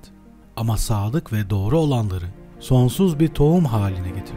Bu hizmetçinin duasından yüz çevirme Yüce Tanrım. Hayvanların Kıyameti 84. Bölüm. Ardından bir başka rüya gördüm. Şimdi sana tüm rüyamı anlatacağım oğlum. Enok kalktı ve oğlu Metüşelah'a anlatmaya başladı. Anlatıyorum oğlum. Sözlerimi duy ve babanın vizyonuna kulak ver. Annen Edna'yı almadan önce yatağımda bir vizyon gördüm. Dünyadan bir inek çıktı. Bu inek beyazdı. Onun ardından bir buzağı geldi ve o buzağıyla bir tane daha. Biri siyah ve biri kırmızıydı. Siyah olan kırmızı olana vurdu ve dünyaya kadar kovaladı. Artık kırmızı olanı göremiyordum. O siyah buzağı büyüdü ve bir dişi buzağı onunla birlikte gitti. Pek çok sığırın türediğini gördüm. Ona benziyorlardı ve onu takip ettiler. O ilk buzağı kırmızı olanı bulmak için ilk inekten uzaklaştı. Ama onu bulamadı. Ve aramaya devam ederken büyük bir feryatla bağırdı. O ilk inek onu sakinleştirmeye gelinceye kadar izledim. Buzağı artık ağlamıyordu. Sonra inek bir beyaz inek doğurdu. Ardından da pek çok inek ve siyah buzağılar doğurdu. Uykumda beyaz boğanın geliştiğini, büyük beyaz bir boğa olduğunu gördüm. Ondan pek çok beyaz inek türedi. Hepsi ona benziyordu. Onlardan da ard arda pek çok beyaz boğa türedi ve hepsi birbirine benziyordu. 85. Bölüm. Yine uyurken gözlerimle bir şey gördüm. Yukarıdaki gökleri gördüm. Ve birden göklerden bir yıldız düştü yere. Yıldız kalkıp o sığırlarla birlikte otladı. Ardından büyük siyah sığırlar gördüm. Hepsi ahırlarını ve otlaklarını değiştirdi ve birbiriyle yaşamaya başladılar. Yine vizyonda göklere baktım ve pek çok yıldızın o ilk yıldızın yanına gitmek için gökten düştüğünü gördüm. O yıldızlar sığırların arasında onlar gibi olup onların arasında otladılar. Onlara baktım ve atlarınkine benzeyen cinsel organlarını çıkarıp ineklerle birleşmeye başladıklarını gördüm. Tüm inekler gebe kaldı ve filler, develer ve eşekler doğurdular. Tüm sığırlar onlardan korktu çünkü dişleriyle onları ısırmaya, yemeye, boynuzlarıyla vurmaya başladılar.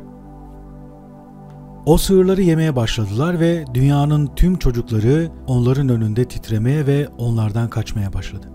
Yerdeki su o çukurlara boşaldı ve sonunda toprak göründü. Gemi toprağa oturdu, karanlık dağıldı ve ışık göründü. Daha önce beyaz bir inek olan, sonra insana dönüşen varlık o gemiden çıktı. Yanında 3 inek vardı. O 3 inekten biri beyazdı. Tıpkı o inek gibi. Biri kan gibi kırmızıydı. Ve biri de siyahtı. Sonra beyaz olan onlardan ayrıldı. Sonra hayvanları ve kuşları çıkarmaya başladılar. Ve onlardan çok çeşitli türler türedi. Aslanlar, kaplanlar, kurtlar, köpekler, sırtlanlar, yaban domuzları, tilkiler, tavşanlar, sincaplar, domuzlar, şahinler, akbabalar, kartallar ve kargalar. Onlar arasında beyaz bir sığır doğdu. Ve yine birbirlerini ısırmaya başladılar. Onların arasında doğan o beyaz sığır bir yaban eşeği ve bir de beyaz bir sığır peyda etti. Ve yaban eşekleri çoğaldı. Ama ondan doğan o sığır siyah bir yaban domuzu ve beyaz bir koyun peyda etti. O yaban domuzundan pek çok yaban domuzu türedi. Ama o koyundan 12 koyun türedi. O 12 koyun büyüyünce birini eşeklere verdiler. O eşekler de o koyunu kurtlara verdiler. Ve o koyun kurtların arasında büyüdü. Tanrı kurtlar arasında onunla birlikte yaşaması ve otlaması için o 11 koyunu onun yanına getirdi.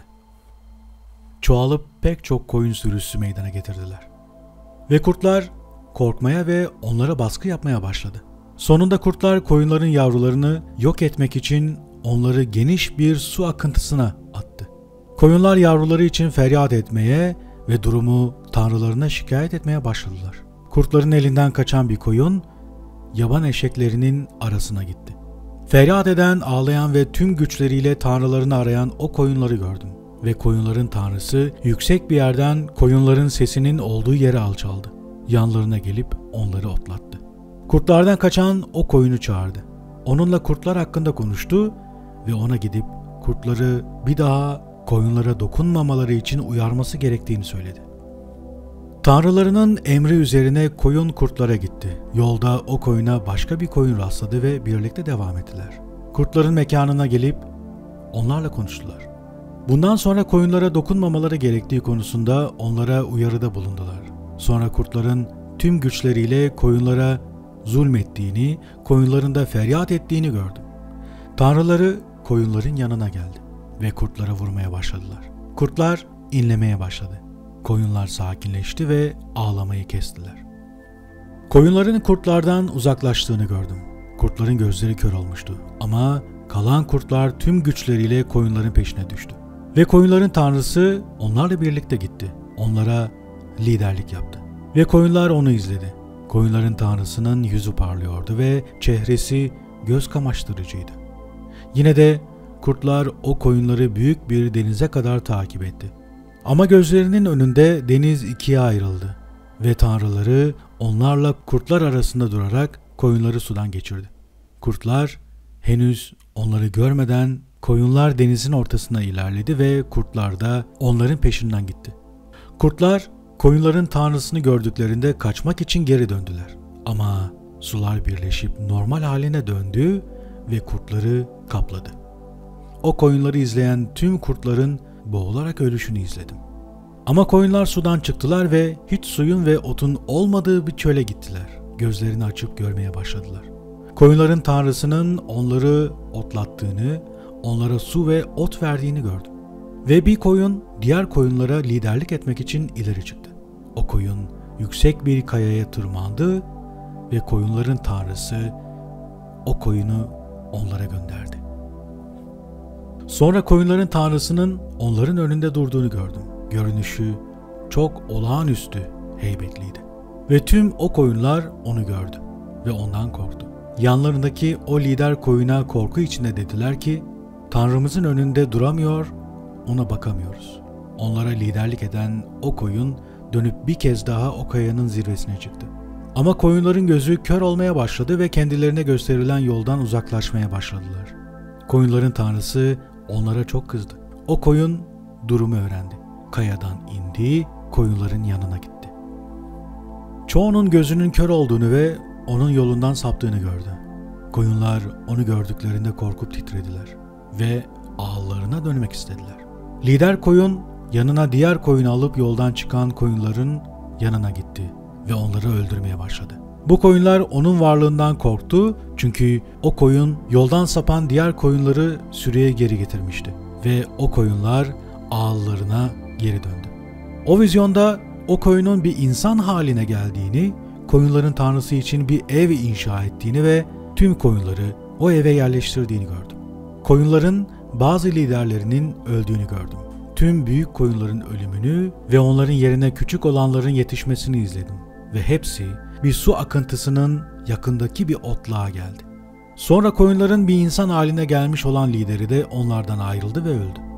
Tüm koyunlar bunun üzerine büyük bir feryatla ağladı. Daha sonra ağlamalarının geçtiğini gördüm ve koyunların sudan geçişini izledim.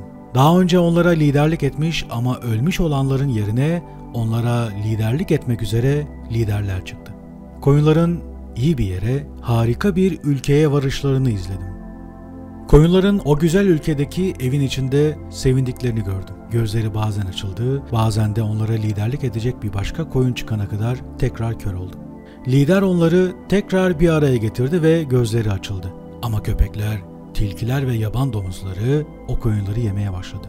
Ta ki Tanrı onların arasından onlara liderlik edecek bir koç yetiştirene kadar. Bu koç köpeklere, tilkilere ve yaban domuzlarına yanlarından toslayarak hepsini öldürdü. Gözleri açılan koyunlar aralarındaki koçu izlediler. Ama bir süre sonra koç şanını terk edip diğer koyunlara toslamaya, onları ezmeye ve onlara karşı çirkin davranmaya başladı. Sonra koyunların tanrısı kuzuyu başka bir kuzuya gönderip onu koç olarak yetiştirmesini istedi. Bu kuzu o diğer kuzuyu şanını terk eden koçun yerine koyunlara liderlik etmesi için yetiştirecekti. Gidip onunla konuştu. Onu bir koç olarak yetiştirdi ve onu koyunların prensi ve lideri yaptı. Tüm bunlar arasında köpekler koyunlara saldırıyordu. İlk koç ikinci koça saygı gösterdi. Ve ikinci koç kalkıp onun önünden gitti. Köpeklerin ilk koçu düşürdüğünü gördüm. Ve o ikinci koç küçük koyunlara liderlik etti. Büyüyüp çoğaldılar. Bütün köpekler, tilkiler ve yaban domuzları o koçtan korkup kaçıyordu. O koç onları toslayıp öldürüyordu ve güçlerini tüketiyordu. Artık yırtıcı hayvanlar ondan bir şey çalmıyordu. O koç pek çok koyun peyda edip öldü. Onun yerine küçük bir koyun koç oldu ve o koyunların prensi ve lideri oldu. Ve bu büyüdü, çoğaldı ve bütün köpekler, tilkiler, vahşi hayvanlar bundan kaçtılar. Ve bu koç bütün vahşi hayvanlara toz vurdu ve öldürdü. Ve artık onlar tehlike oluşturamaz hale geldiler. Ve o ev büyüdü, genişledi, o koyunlar için inşa edilmişti. Koyunların tanrısı için evin üstüne yüksek bir kule inşa edildi. Ev alçaktı ama kule çok yüksekti. Koyunların tanrısı o kulede yaşadı. Koyunlar da onun önüne dolu bir masa sundu. Sonra o koyunları izledim. Yine yanılıp farklı yollara gittiler. Evlerinden ayrıldılar. Koyunların tanrısı koyunlar arasından bazılarını çağırıp o uzaklaşan koyunlara gönderdi. Ama sapmış koyunlar onları öldürmeye başladı. Biri kurtuldu ve kaçıp yardım için bağırmaya başladı. Onu öldürmek istediler. Ama koyunların tanrısı onu onların elinden kurtarıp yanına aldı. O koyunlara nasihat etmek, doğru yola döndürmek için pek çok diğerlerini gönderdi. O koyunlar Tanrı'nın evinden ve kulesinden tamamen uzaklaştıktan sonra gözlerinin kör olduğunu gördüm. Koyunların tanrısı onların sürüsü içinde büyük bir katliam yaptı. Çünkü o koyunlar onun evine ihanet ederek bu katliamı davet etmişlerdi. Koyunların tanrısı onları aslanların, kaplanların, kurtların, çakalların, tilkilerin ve vahşi hayvanların eline bıraktı ve o vahşi hayvanlar o koyunları parçalamaya başladı. Ve Tanrı'nın o evi ve kuleyi terk ettiğini, parçalayıp yesinler diye hepsini aslanların ve vahşi hayvanların eline bıraktığını gördüm. Tüm gücümle haykırmaya başladım. Vahşi hayvanlarca yenmekte olan koyunlarla Tanrı arasına girip koyunlar için ona yalvarmaya başladım. Ama o sessiz kaldı. Bunu görmesine rağmen onların yenmesinden, yutulmasından, çalınmasından keyif aldı. Onları vahşi hayvanların elinde ölüme terk etti. Sonra o koyunları alıp otlamaları için yetişmiş çoban çağırdı. Çobanlara ve yardımcılarına dedi ki, her biriniz şimdi koyunları otlatacaksınız ve ben neye emredersem onlara onu yapacaksınız. Onları size sayarak teslim edeceğim. Hangilerinin yok edileceğini söyleyeceğim ve siz de onları öldüreceksiniz. Ve o koyunları onlara verdi. Bir başkasını çağırdı ve ona dedi ki, o çobanların o koyunlara ne yapacağını izle ve not et. Çünkü emrettiğimden fazlasını öldürecekler.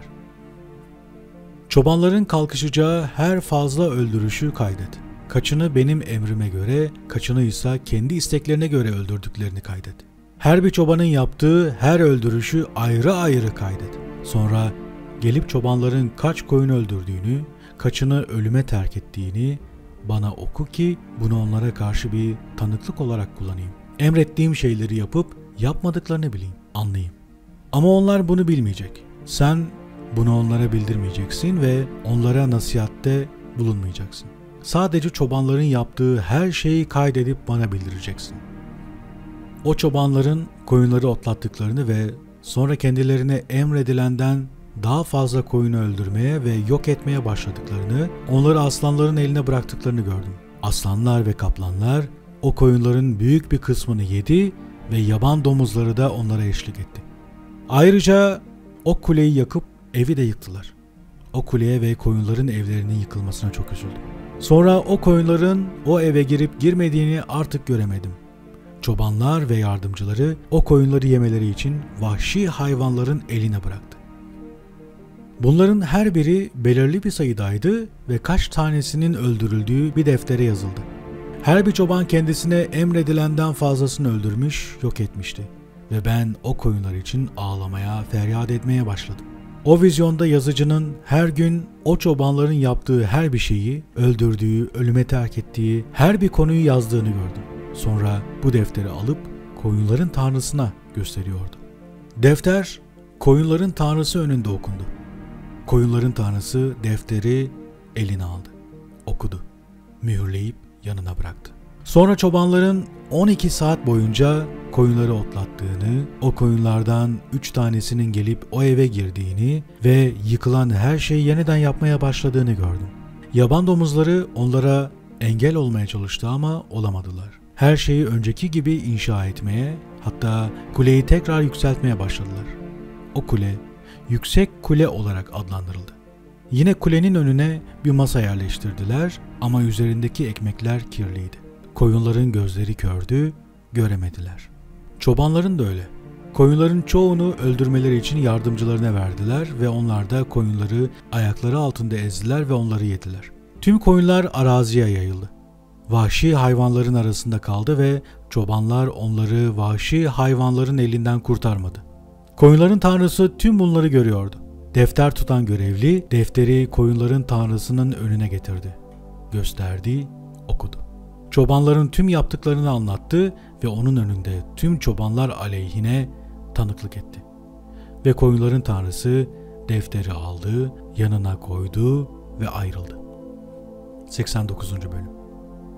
37 çobanın koyunları otlattığını, her birinin bir önceki gibi süresini tamamladığını ve diğerlerinin de kendi vakitlerinde koyunları otlattığını gördüm.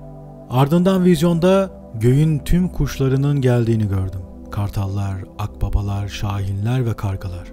Ama kartallar diğer kuşlara liderlik ediyordu. O koyunları yemeye, gözlerini çıkarmaya, etlerini yemeye başladılar. Vücutları kuşlar tarafından yenen koyunlar feryat etti. Ben uykumda koyunları otlatmakta olan çobana bakıp onun için üzüldüm. O koyunların köpekler, kartallar, şahinler tarafından yendiğini gördüm. Onlarda hiç et, deri veya kas kalmamıştı. Sadece iskeletleri kalana kadar onları yemişlerdi. Kemikleri de yere düştü. Çok az koyun kaldı. 23 çobanın kendi vakitlerinde 58 kere koyunları otlattığını ve vakitlerini tamamladıklarını gördüm. O beyaz koyunların kuzuları olduğunu gördüm. Gözlerini açıp görmeye ve koyunlara bağırmaya başladılar. Evet, onlara seslendiler ama koyunlar kuzuların onlara ne söylediğine dikkat etmedi. Kulakları son derece sağır ve gözleri de tamamen kör olmuştu. Vizyonda kargaların o kuzulara doğru uçup birini aldığını ve koyunları parçalayıp yediğini gördüm. O kuzuların boynuzları çıktığında kargaların onların boynuzlarını kırdığını gördüm. Sonunda o koyunlardan birinden büyük bir boynuz çıktı ve tüm koyunların gözleri açıldı. O koyun gözleri açılan diğer koyunlara baktı ve onlara bağırdı. Dağ keçisi bunu gördü ve hepsi ona doğru koştu. Aynı anda tüm kartallar, akbabalar, kargalar ve şahinler o koyunları parçalayıp yemeye devam etti. Koyunlarsa sessiz kaldı. Ama dağ keçisi üzülüp ağladı. O kargalar o boynuzlu koyunla savaştı ve boynuzunu kırmaya çalıştılar. Ama buna güçleri yetmedi. Tüm kartallar, akbabalar, kargalar ve şahinler ve çobanlar bir araya geldi. O yaban keçisinin boynuzunu kırmak amacıyla bağırdılar ve onu öldürmek için. Fakat o onlarla savaştı ve yardım gelmesi için bağırdı. Sonra çobanların adını yazan ve koyunların tanrısının yanına çıkan adamın geldiğini gördüm. Yardım etti ve herkes onun dağ keçisine yardım için indiğini düşündü. Koyunların tanrısı da geldi ve onu gören herkes kaçtı. Her şey onun önüne düştü. Tüm kartallar, akbabalar, kargalar ve şahinler toplandılar ve oradaki koyunları yediler. Hepsi birleşip dağ keçisinin boynuzunu kırmaya çabaladılar. Tanrı'nın emriyle defteri tutan adamı gördüm. Son 12 çobanın neden olduğu katliamla ilgili defteri açtı ve koyunların tanrısına o çobanların kendilerinden öncekilerden daha fazla koyun öldürdüklerini gösterdi. Koyunların tanrısının geldiğini ve eline gazap asasını aldığını gördüm. Asayı yere vurdu ve yer parçalara ayrıldı. Tüm yırtıcı hayvanlar ve kuşlar düştü ve yer onları yuttu. Sonra koyunlara büyük bir kılıç verildiğini gördüm. Ve koyunlar alandaki tüm yırtıcı hayvanların üzerine gitti ve öldürdü. Ve karadaki ve gökteki tüm yırtıcı hayvanlar onların önünden kaçtı. Güzel bir yerde bir taht dikildiğini gördüm. Koyunların tanrısı o tahtta oturdu ve bütün mühürlü defterleri aldı. Ve koyunların tanrısının önünde onlar açıldı. Tanrı beyaz olan o ilk 7'sini çağırdı. Öncülük eden ilk yıldızdan başta olmak üzere cinsel organları atlarınkine benzeyen tüm yıldızların huzuruna getirilmesini emretti. Ve hepsini onun huzuruna getirdiler. Tanrı o 7 beyazdan biri olan önünde yazı yazan adama dedi ki, koyunları emanet ettiğim ve emrimden daha fazla koyun öldüren o 70 çobanı topla. Hepsinin bağlanıp onun önüne getirildiğini gördüm. Önce yıldızlar yargılandı ve suçlu bulundular. Ceza yerine götürülüp kızgın alevlerle ve ateşten sütunlarla dolu bir çukura atıldılar. 70 çoban yargılandı ve suçlu bulundu. Onlar da ateşli çukura atıldı. Sonra dünyanın ortasında ateşle dolu bir çukur açıldığını gördüm. O kör koyunları getirdiler. Onlar yargılandı ve suçlu bulundu. O ateşli çukura atıldılar ve yandılar. Bu çukur o evin hemen sağındaydı. O koyunların kemiklerine kadar yanışını izledim. Sonra o eski eve yürüdüğünü gördüm. Tüm sütunları söktüler. Tüm döşeme ve süslerini de çıkardılar. Hepsini sağ tarafa bir yere taşıdılar. Koyunların tanrısı ilkinden daha büyük ve daha yüksek olan yeni bir ev yaptı ve onu ilk evin yerine koydu.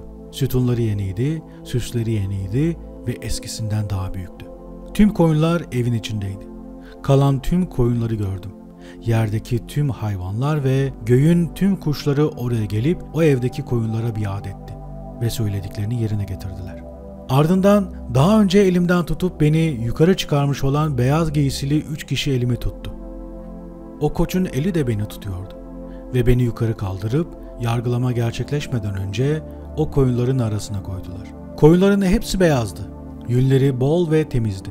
Tüm yok edilenler, dağıtılanlar, tüm vahşi hayvanlar ve göğün tüm kuşları o evde toplandı. Koyunların tanrısı çok sevindi. Çünkü hepsi iyiydi ve onun evine geri dönmüşlerdi. Koyunlara verilmiş olan kılıcın yerine koyuluşunu izledim. Kılıç eve geri getirilmişti ve Tanrı'nın ve o eve davet edilmiş tüm koyunların huzurunda mühürlendi. Artık o kılıç onlara zarar vermedi. Çünkü hepsinin gözleri açıldı. İyiyi gördüler ve aralarında görmeyen kimse yoktu. Evin büyük, geniş ve çok dolu olduğunu gördüm. Büyük boynuzları olan beyaz bir ineğin doğduğunu gördüm. Tüm vahşi hayvanlar ve göğün tüm kuşları ondan korktu ve sürekli ona yalvardılar. Onların tüm neslinin dönüşümünü izledim. Hepsi beyaz inekler oldular. Ortalarında olan ilki söze büründü ve söz başında büyük siyah boynuzları olan büyük bir hayvan oldu. Koyunların tanrısı bundan ve diğer tüm sığırlardan sevinç duydu. Aralarında uyudum. Uyandım ve her şeyi anladım. Bu uyurken gördüğüm vizyondur. Uyandım. Ve adalet tanrısını kutsadım. Onu onurlandırdım. Sonra hıçkıra hıçkıra ağladım. Buna dayanamayacak hale gelinceye kadar durmadı gözyaşlarım. Gördüğüm şeylerden dolayı ağladığımı fark ettim. Çünkü tüm bunlar gerçekleşecek. İnsan nesillerinin tüm yaptıkları bana sırasıyla gösterildi. O gece ilk rüyamı hatırladım. Gördüğüm o vizyon nedeniyle ağladım ve çok üzüldüm.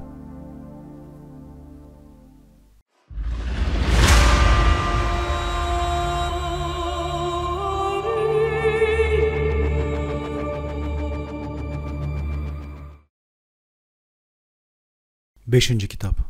2 yol ve haftalar. Bunları size tekrar göstereceğim ki neyin geldiğini bilesiniz. Dinleyin çocuklarım. Adaletin yolundan yürüyün. Adaletsizlik yolunda yürümeyin. Çünkü adaletsizlik yolunda yürüyenler sonsuza kadar yok olacaklar. 91. bölüm.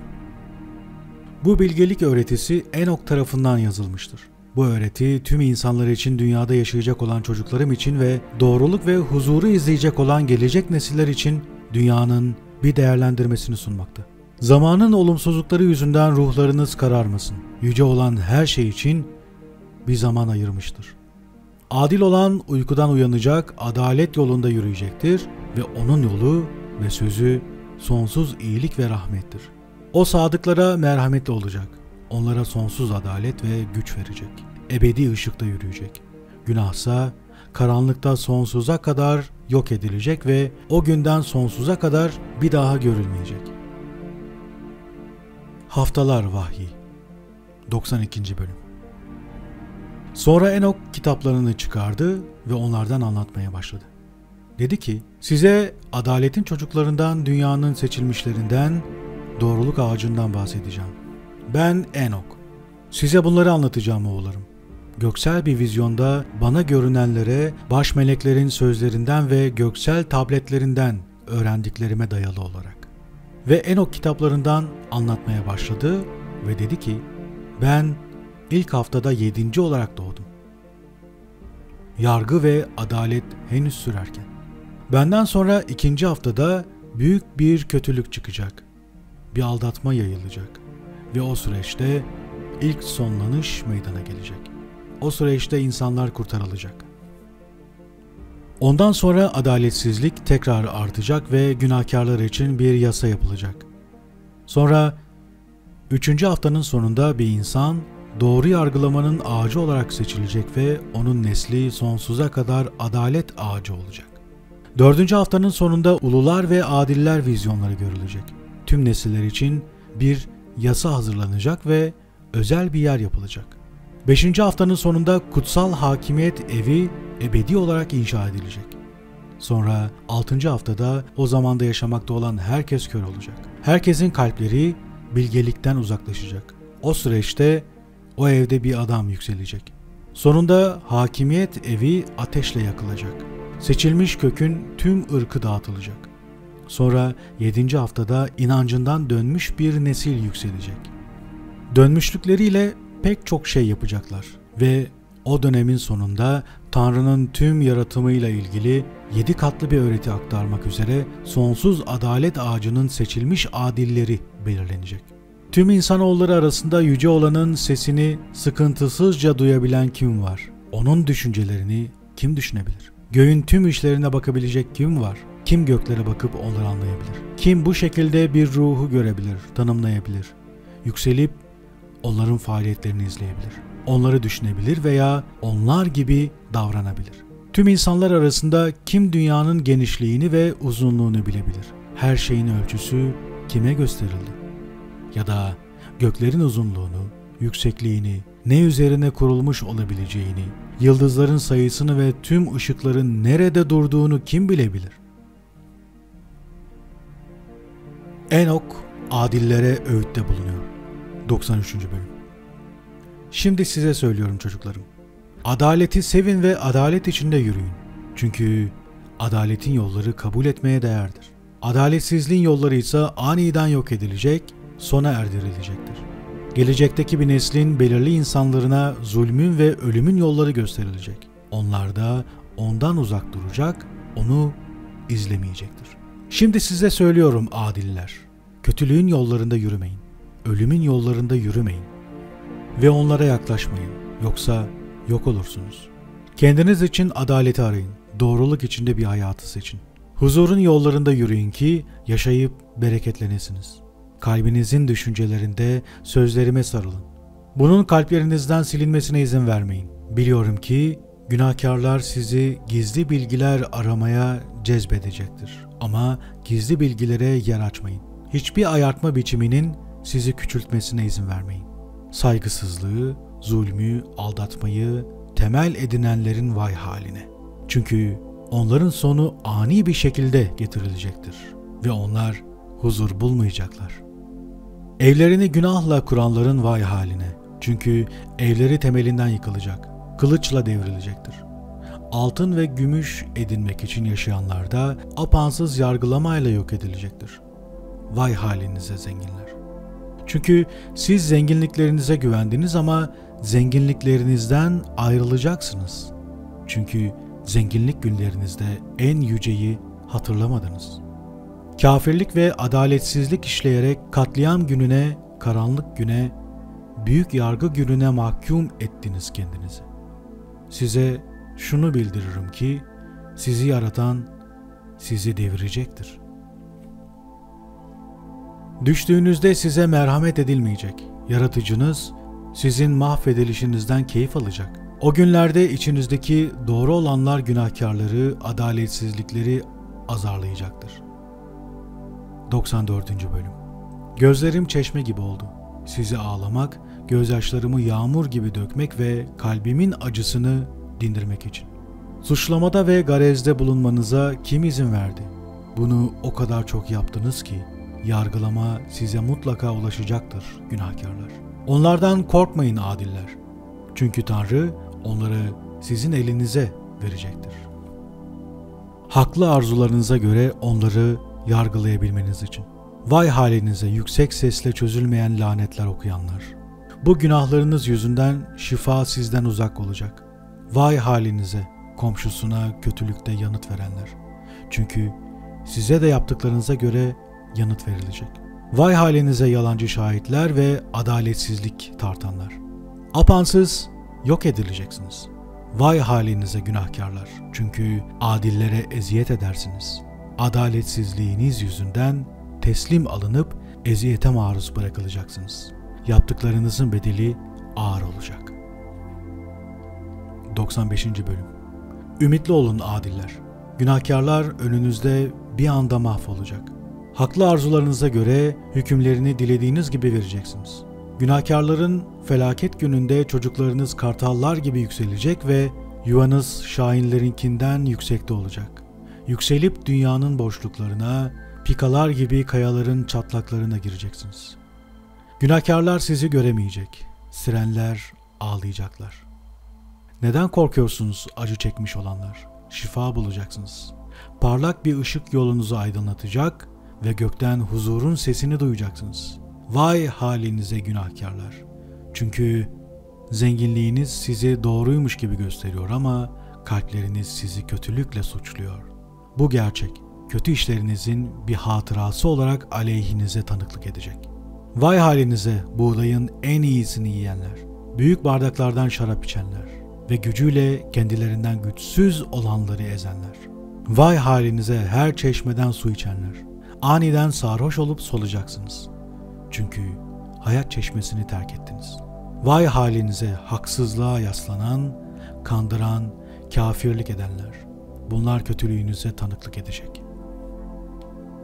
Vay halinize adilleri ezen güçlüler. Mahvedilme zamanınız geliyor. Sizin yargılanma gününüzle birlikte adiller için iyi günler gelecek. Günahkarların, yöneticilerin, zenginlerin sonu. 96. Bölüm. İnanın ki adiller, adaletsizlik gününde günahkarlar rezil olup mahvedilecekler.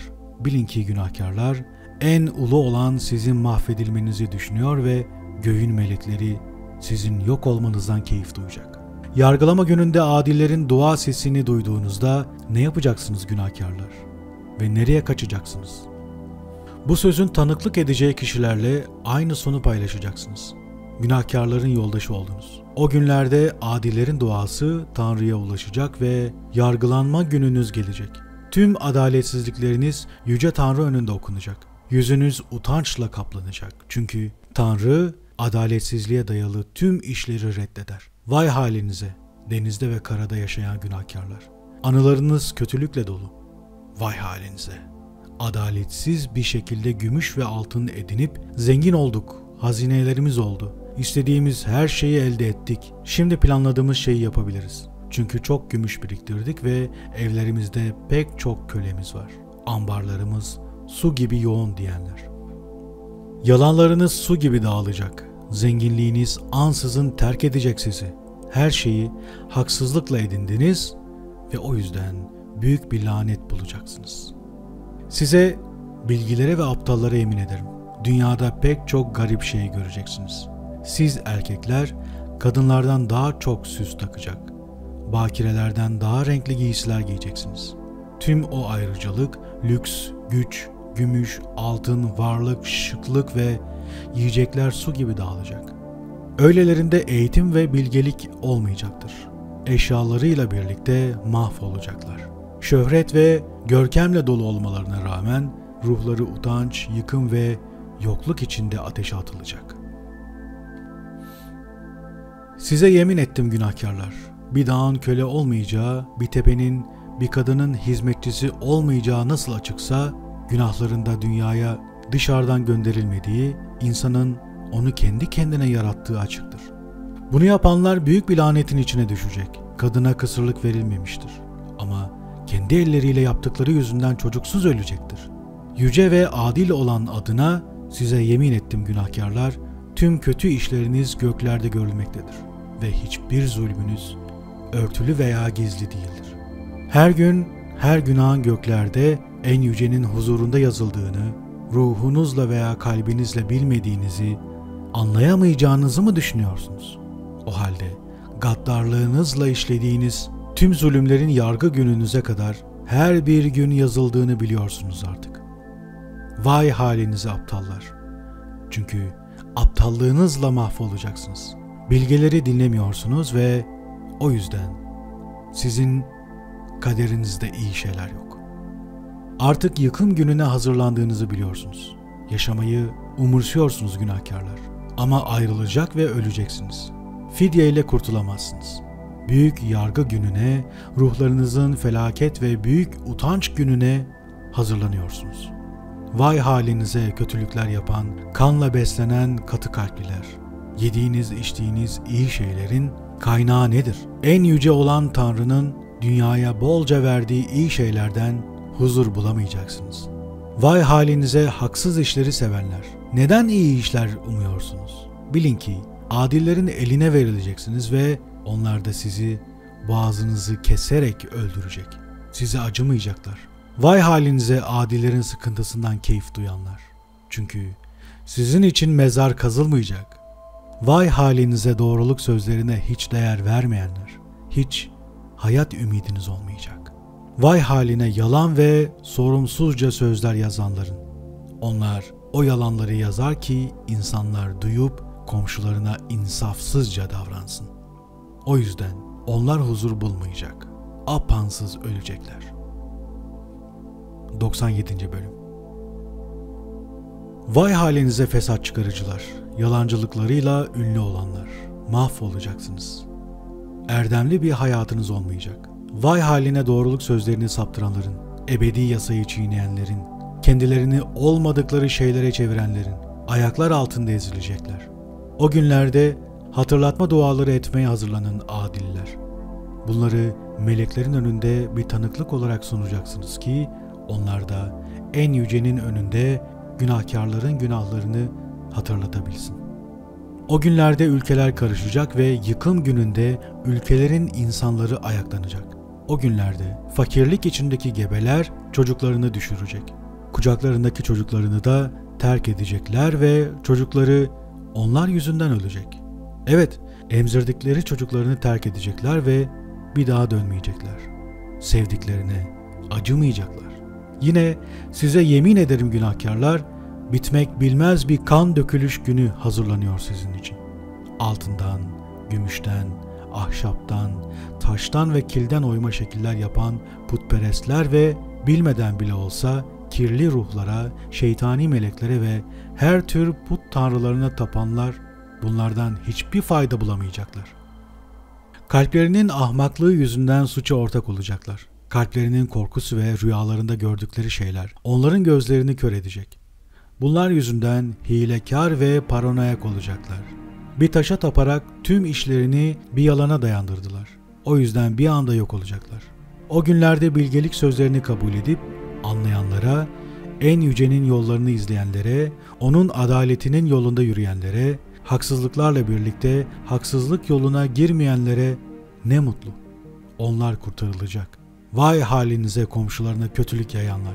Çünkü cehennemde öldürüleceksiniz. Vay halinize günaha ve sahtekarlığa temel atanlar. Dünyada acılara neden olanlar. Çünkü sizin sonunuz da acı ve ani olacak. Vay halinize evlerini başkasının ıstırabıyla dikenler. Evleri günah tuğlaları ve taşlarından yapılanlar. Size söylüyorum, huzurunuz olmayacak. Vay halinize babalarından kendilerine ulaşan paha biçilmez mirası reddedip putların peşinden gidenler. Huzur bulmayacaksınız. Vay halinize büyük yargı gününe kadar zulme yardım eden, komşularını öldürenler. Çünkü o sizin şanınızı yere çalacak ve kalplerinize hastalık verecek. Kızgınlığının ruhunu uyandırıp sizi kılıçla yok edecek. Tüm adiller ve ulular günahlarınızı hatırlayacak. Günahların son yargılaması. 99. bölüm. O günlerde babalar oğullarıyla aynı yerde katledilecek. Gençler yan yana ölecek ve sonunda kanları ırmak gibi akacak. Bir insan oğullarını ve torunlarını kendi eliyle öldürmekten geri kalmayacak. Günahkarlar kendi elleriyle onurlu kardeşlerini öldürecekler. Şafaktan gün batımına kadar birbirlerini öldürecekler. Biat günahkarların kanının içinden geçerken göğsüne kadar kanın içinde kalacak. Taşıdığı araba kana batacak. 100. bölüm. O günlerde melekler gizli yerlere inip tüm günahkarları bir araya getirecek. O yargı gününde en yüce ortaya çıkıp günahkarlara bir yargılamada bulunacak. Sonra tüm kötülüklere ve günahlara bir son verene kadar tüm adilleri ve uluları göz bebekleri gibi korumaları için melekleri görevlendirecek. Adiller uzun bir uyku uyusalar bile korkacakları bir şey yoktur. Sonra insanlar bilgelerin güven içinde yaşadığını, bu kitabın tüm sözlerini anladığını görecek. Zenginliklerinin onları kurtaramadığını, günahlarından arındıramadığını anlayacaklar. Vay halinize adillere işkence eden, onları ateşte yakan günahkarlar. Kudretli felaket gününde yaptıklarınızın karşılığını bulacaksınız. Vay halinize kötülük fırsatlarını gözleyen katı kalpliler. Bir korkuyla kaplanacaksınız ve size yardım edecek kimse olmayacak. Vay halinize günahkarlar. Ağzınızın söyledikleri, ellerinizin yaptıkları, adaletsizliğinizin neticeleri nedeniyle. Siz de ateşten daha fena alevlerde yanacaksınız. Bilin ki Yüce Tanrı gökteki meleklere, güneşe, aya ve yıldızlara günahlarınızı soracak. Çünkü siz dünyada adilleri yargıladınız. Her bulut, kar, çiğ ve yağmur size karşı tanıklık etmek için çağrılacak. Günahlarınızı bildikleri için bunlar üzerinize yağdırılmayacak. Şimdi yağmura hediyeler sunun ki o sizden esirgenmesin. Çiğ de öyle. Altınınızı ve gümüşünüzü aldıklarında size inebilirler.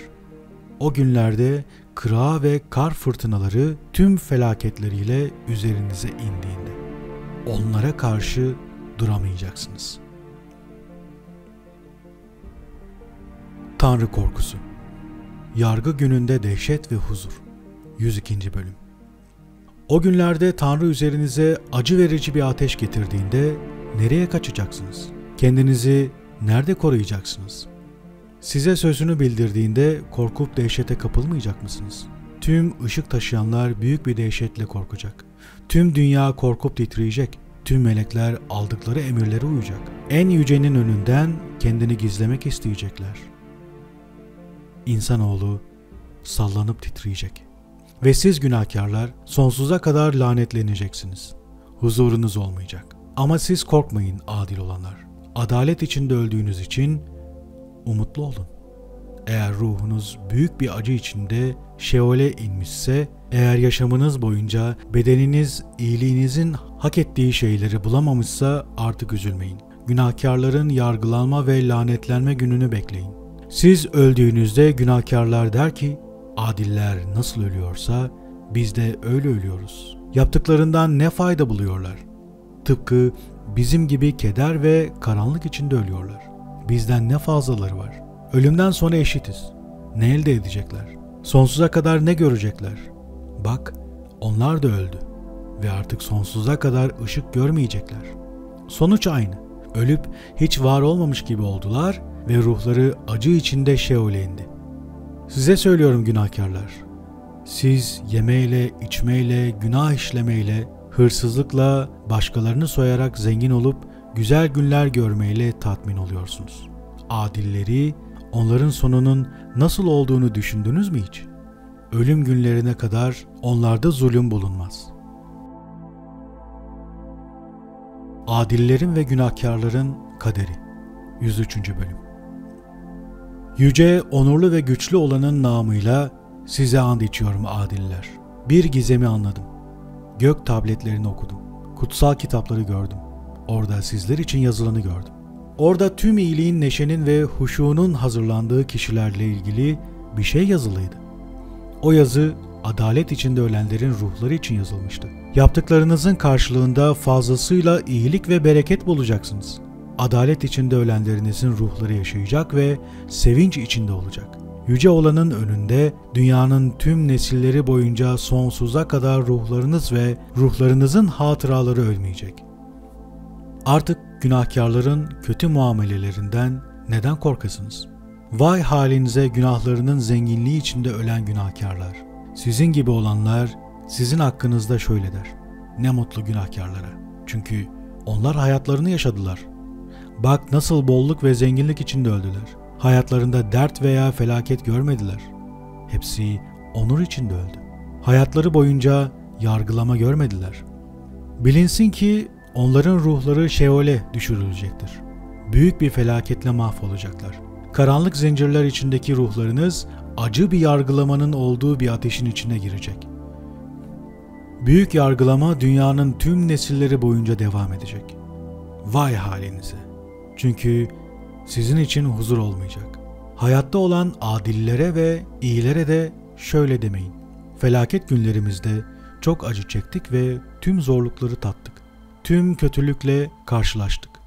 Çok şey yitirdik. Ruhlarımız küçüldü, aşağılandı ve tükendi. Mahvolduk. Sözle bile olsa bize yardım edecek kimse yok. İşkenceye ve yıkıma uğradık. Ve yaşam ümidimiz her geçen gün azaldı. Baş olmayı istedik, kuyruk olduk. Çok çalıştık. Emeğimizin karşılığını görmedik. Günahkarlara yem olduk. Bizi çok ağır bir boyunduruğun altına koydular. O boyundurukla bizi hakimiyetleri altına aldılar. Bizden nefret ettiler ve bizi incittiler. Bizden nefret edenlere boyun eğdik. Ama onlar bize acımadı. Onlardan kaçmak, kurtulmak istedik ama güven içinde kaçabileceğimiz bir yer bulamadık. Yöneticilerimize acı ve elem içinde şikayette bulunduk. Bizi tüketenlere sesimizi haykırdık. Ama çığlığımızı umursamadılar. Sesimizi dinlemediler. Bizi soyanlara, tüketenlere, küçültenlere yardım ettiler. Zulümlerini de gizlediler. Bizi tüketenlere, dağıtanlara, katledenlere boyunduruk geçirmediler. Katliamlarını gizlediler. Bize karşı ellerini kaldırdıklarını bile hatırlamadılar. 104. bölüm. Size yemin ederim adiller. Gökteki melekler kudretli olanın önünde iyiliğinizi biliyor. Adlarınız Yüce Tanrı'nın ihtişamı önünde yazılıyor. Daha önce hastalık ve felaketle utanç içine düşürüldünüz diye ümidinizi yitirmeyin. Şimdi göğün ışıkları gibi parlayacaksınız. Göğün pencereleri sizin için açılırken parlayacak ve görüleceksiniz. Feryatlarınızda yargılama için çağrıda bulunun. Yargılama size görünecektir. Yöneticilerden ve zulmedilişinize yardım edenlerden acılarınızın hesabı sorulacaktır. Umutlu olun, umudunuzu yitirmeyin.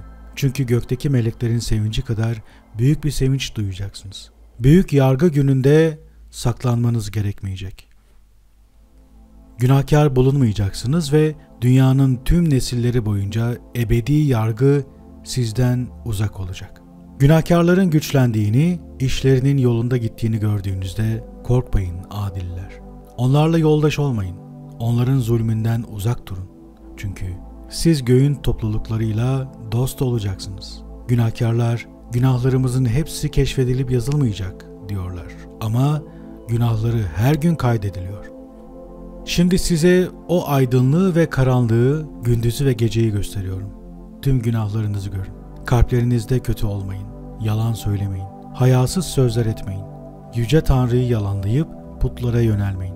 Yalanlarınız ve inançsızlığınız adalete değil, büyük günaha dayalı. Şimdiden şu gizemi biliyorum ki günahkarlar adalet sözlerini pek çok yolla değiştirip saptıracak. Kötülükleriyle konuşacak, yalanlar söyleyecek, büyük aldatmalar meydana getirecekler. Kendi yönetimlerinin kitaplarını yayınlayacaklar. Benim sözlerimi kendi dillerinde doğru bir şekilde yazdıklarında baştan sona tanıklık ettiğim her şeyle ilgili olarak anlattıklarımın hiçbirini değiştirmeden, eksiltmeden hepsini dürüstçe yazacaklardır. Bir başka gizem biliyorum ki adillere ve bilgelere kitaplar verilecektir. Ve o kitaplar onlar için bir neşe, erdem ve büyük bilgelik kaynağı olacaktır. Evet, adillere kitaplar verilecek. Onlar o kitaplara inanacak. Onlardan büyük bir sevinç duyacaklar. O kitaplardan doğruluğun tüm yollarını öğrenen adiller bunun karşılığını alacaklardır. 104. bölüm. O günlerde Tanrı bu bilgelik sözlerini tekrarlamaları için insanoğullarının çağrılmasını emredecek. Göster bunu onlara. Kılavuzları ol ve tüm dünyaya bir ödül ol. Oğlum ve ben onlarla birleşeceğiz. Tüm yaşamları boyunca doğruluğun yollarına tanıklık edeceğiz ve huzur bulacaksınız. Sevinin doğruluğun çocukları. Nuh'un kitabından bir parça daha. 105. bölüm. Bir süre sonra oğlu Metuşal'a, oğlu Lemek'e bir eş aldı.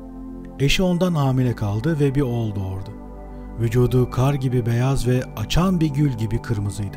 Başındaki uzun lüleler yün gibi beyazdı ve gözleri güzeldi.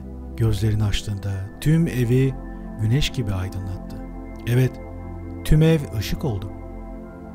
Birden ebenin ellerinde doğrulup ağzını açtı ve adaletin hükümdarıyla konuştu. Babası Lemek ondan korkup kaçtı. Kendi babası Metuşal'a gitti. Ona dedi ki, insana benzemeyen, göğün tanrısının oğullarına benzeyen garip bir oğlum oldu. Yaratılışı farklı, bizimki gibi değil. Gözleri güneşin ışınları gibi, yüzü ışıltılı. Bana öyle geliyor, bu bebek benden değil, meleklerden. Ve belki de onun günlerinde dünyada bir mucize meydana gelecek. Ve şimdi baba, atamız Enok'a gidip ondan gerçeği öğrenmen için sana yalvarıyorum. Çünkü onun mekanı melekler arasındadır.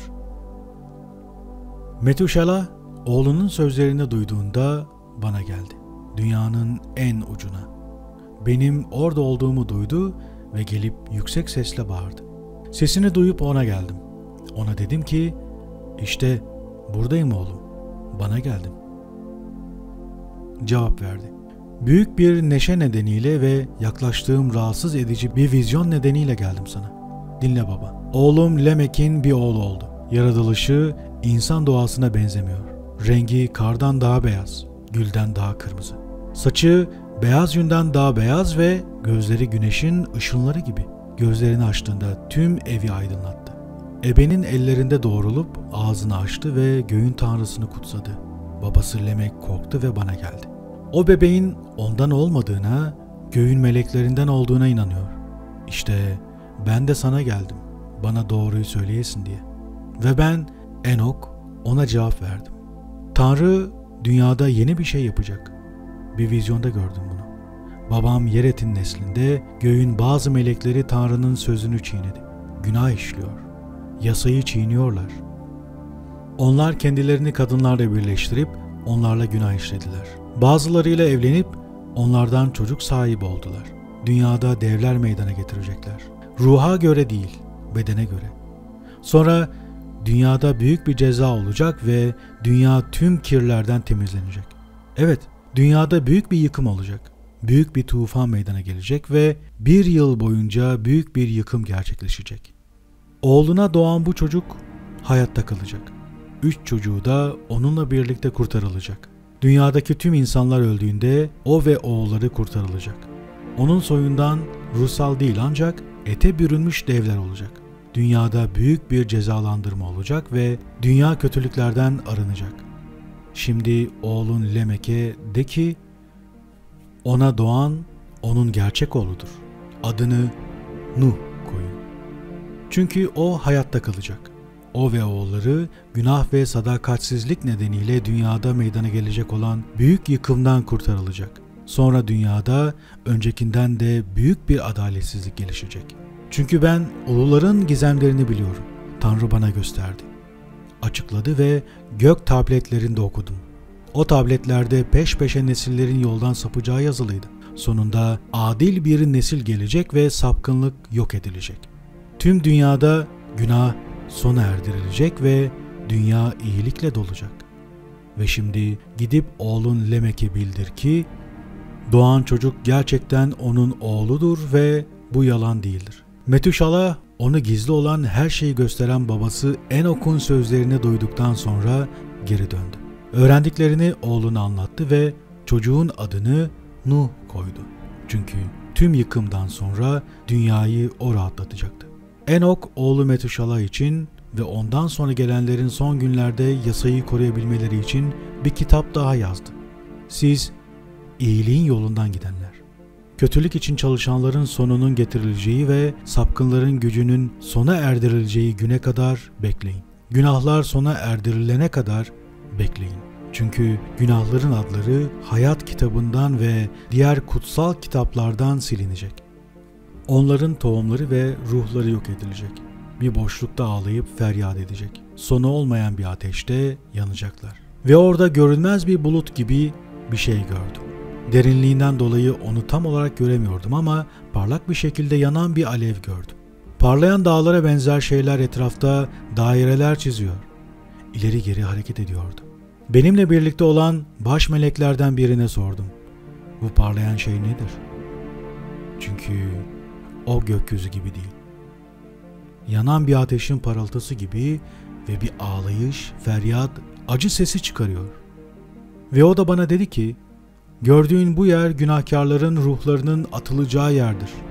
Kafirler, kötülüğün hizmetçileri, Tanrı'nın peygamberlerin ağzından söylediklerini saptıranlar oraya atılacaklar. Bu olayların bazıları göklerde yazılıdır ve melekler bunları okuyup günahkarlarla ilgili olacakları görür. Alçak gönüllü olanların, bedensel olarak sıkıntı çekenlerin, kötüler tarafından gözden düşürülen ama Tanrı tarafından ödüllendirilenlerin ruhlarıyla ilgili her şeyde kaydediliyor. Altını, gümüşü ve diğer dünyevi değerleri değil, Tanrı'yı seven, bedenlerine acı çektiren, dünyasal yiyecekleri arzu duymayan, bunları tek bir soluk gibi geçici gören, bu şekilde yaşayanları kastediyorum. Tanrı onları çok güçlü bir şekilde test etmiştir ve onların ruhları saf bulunmuştur.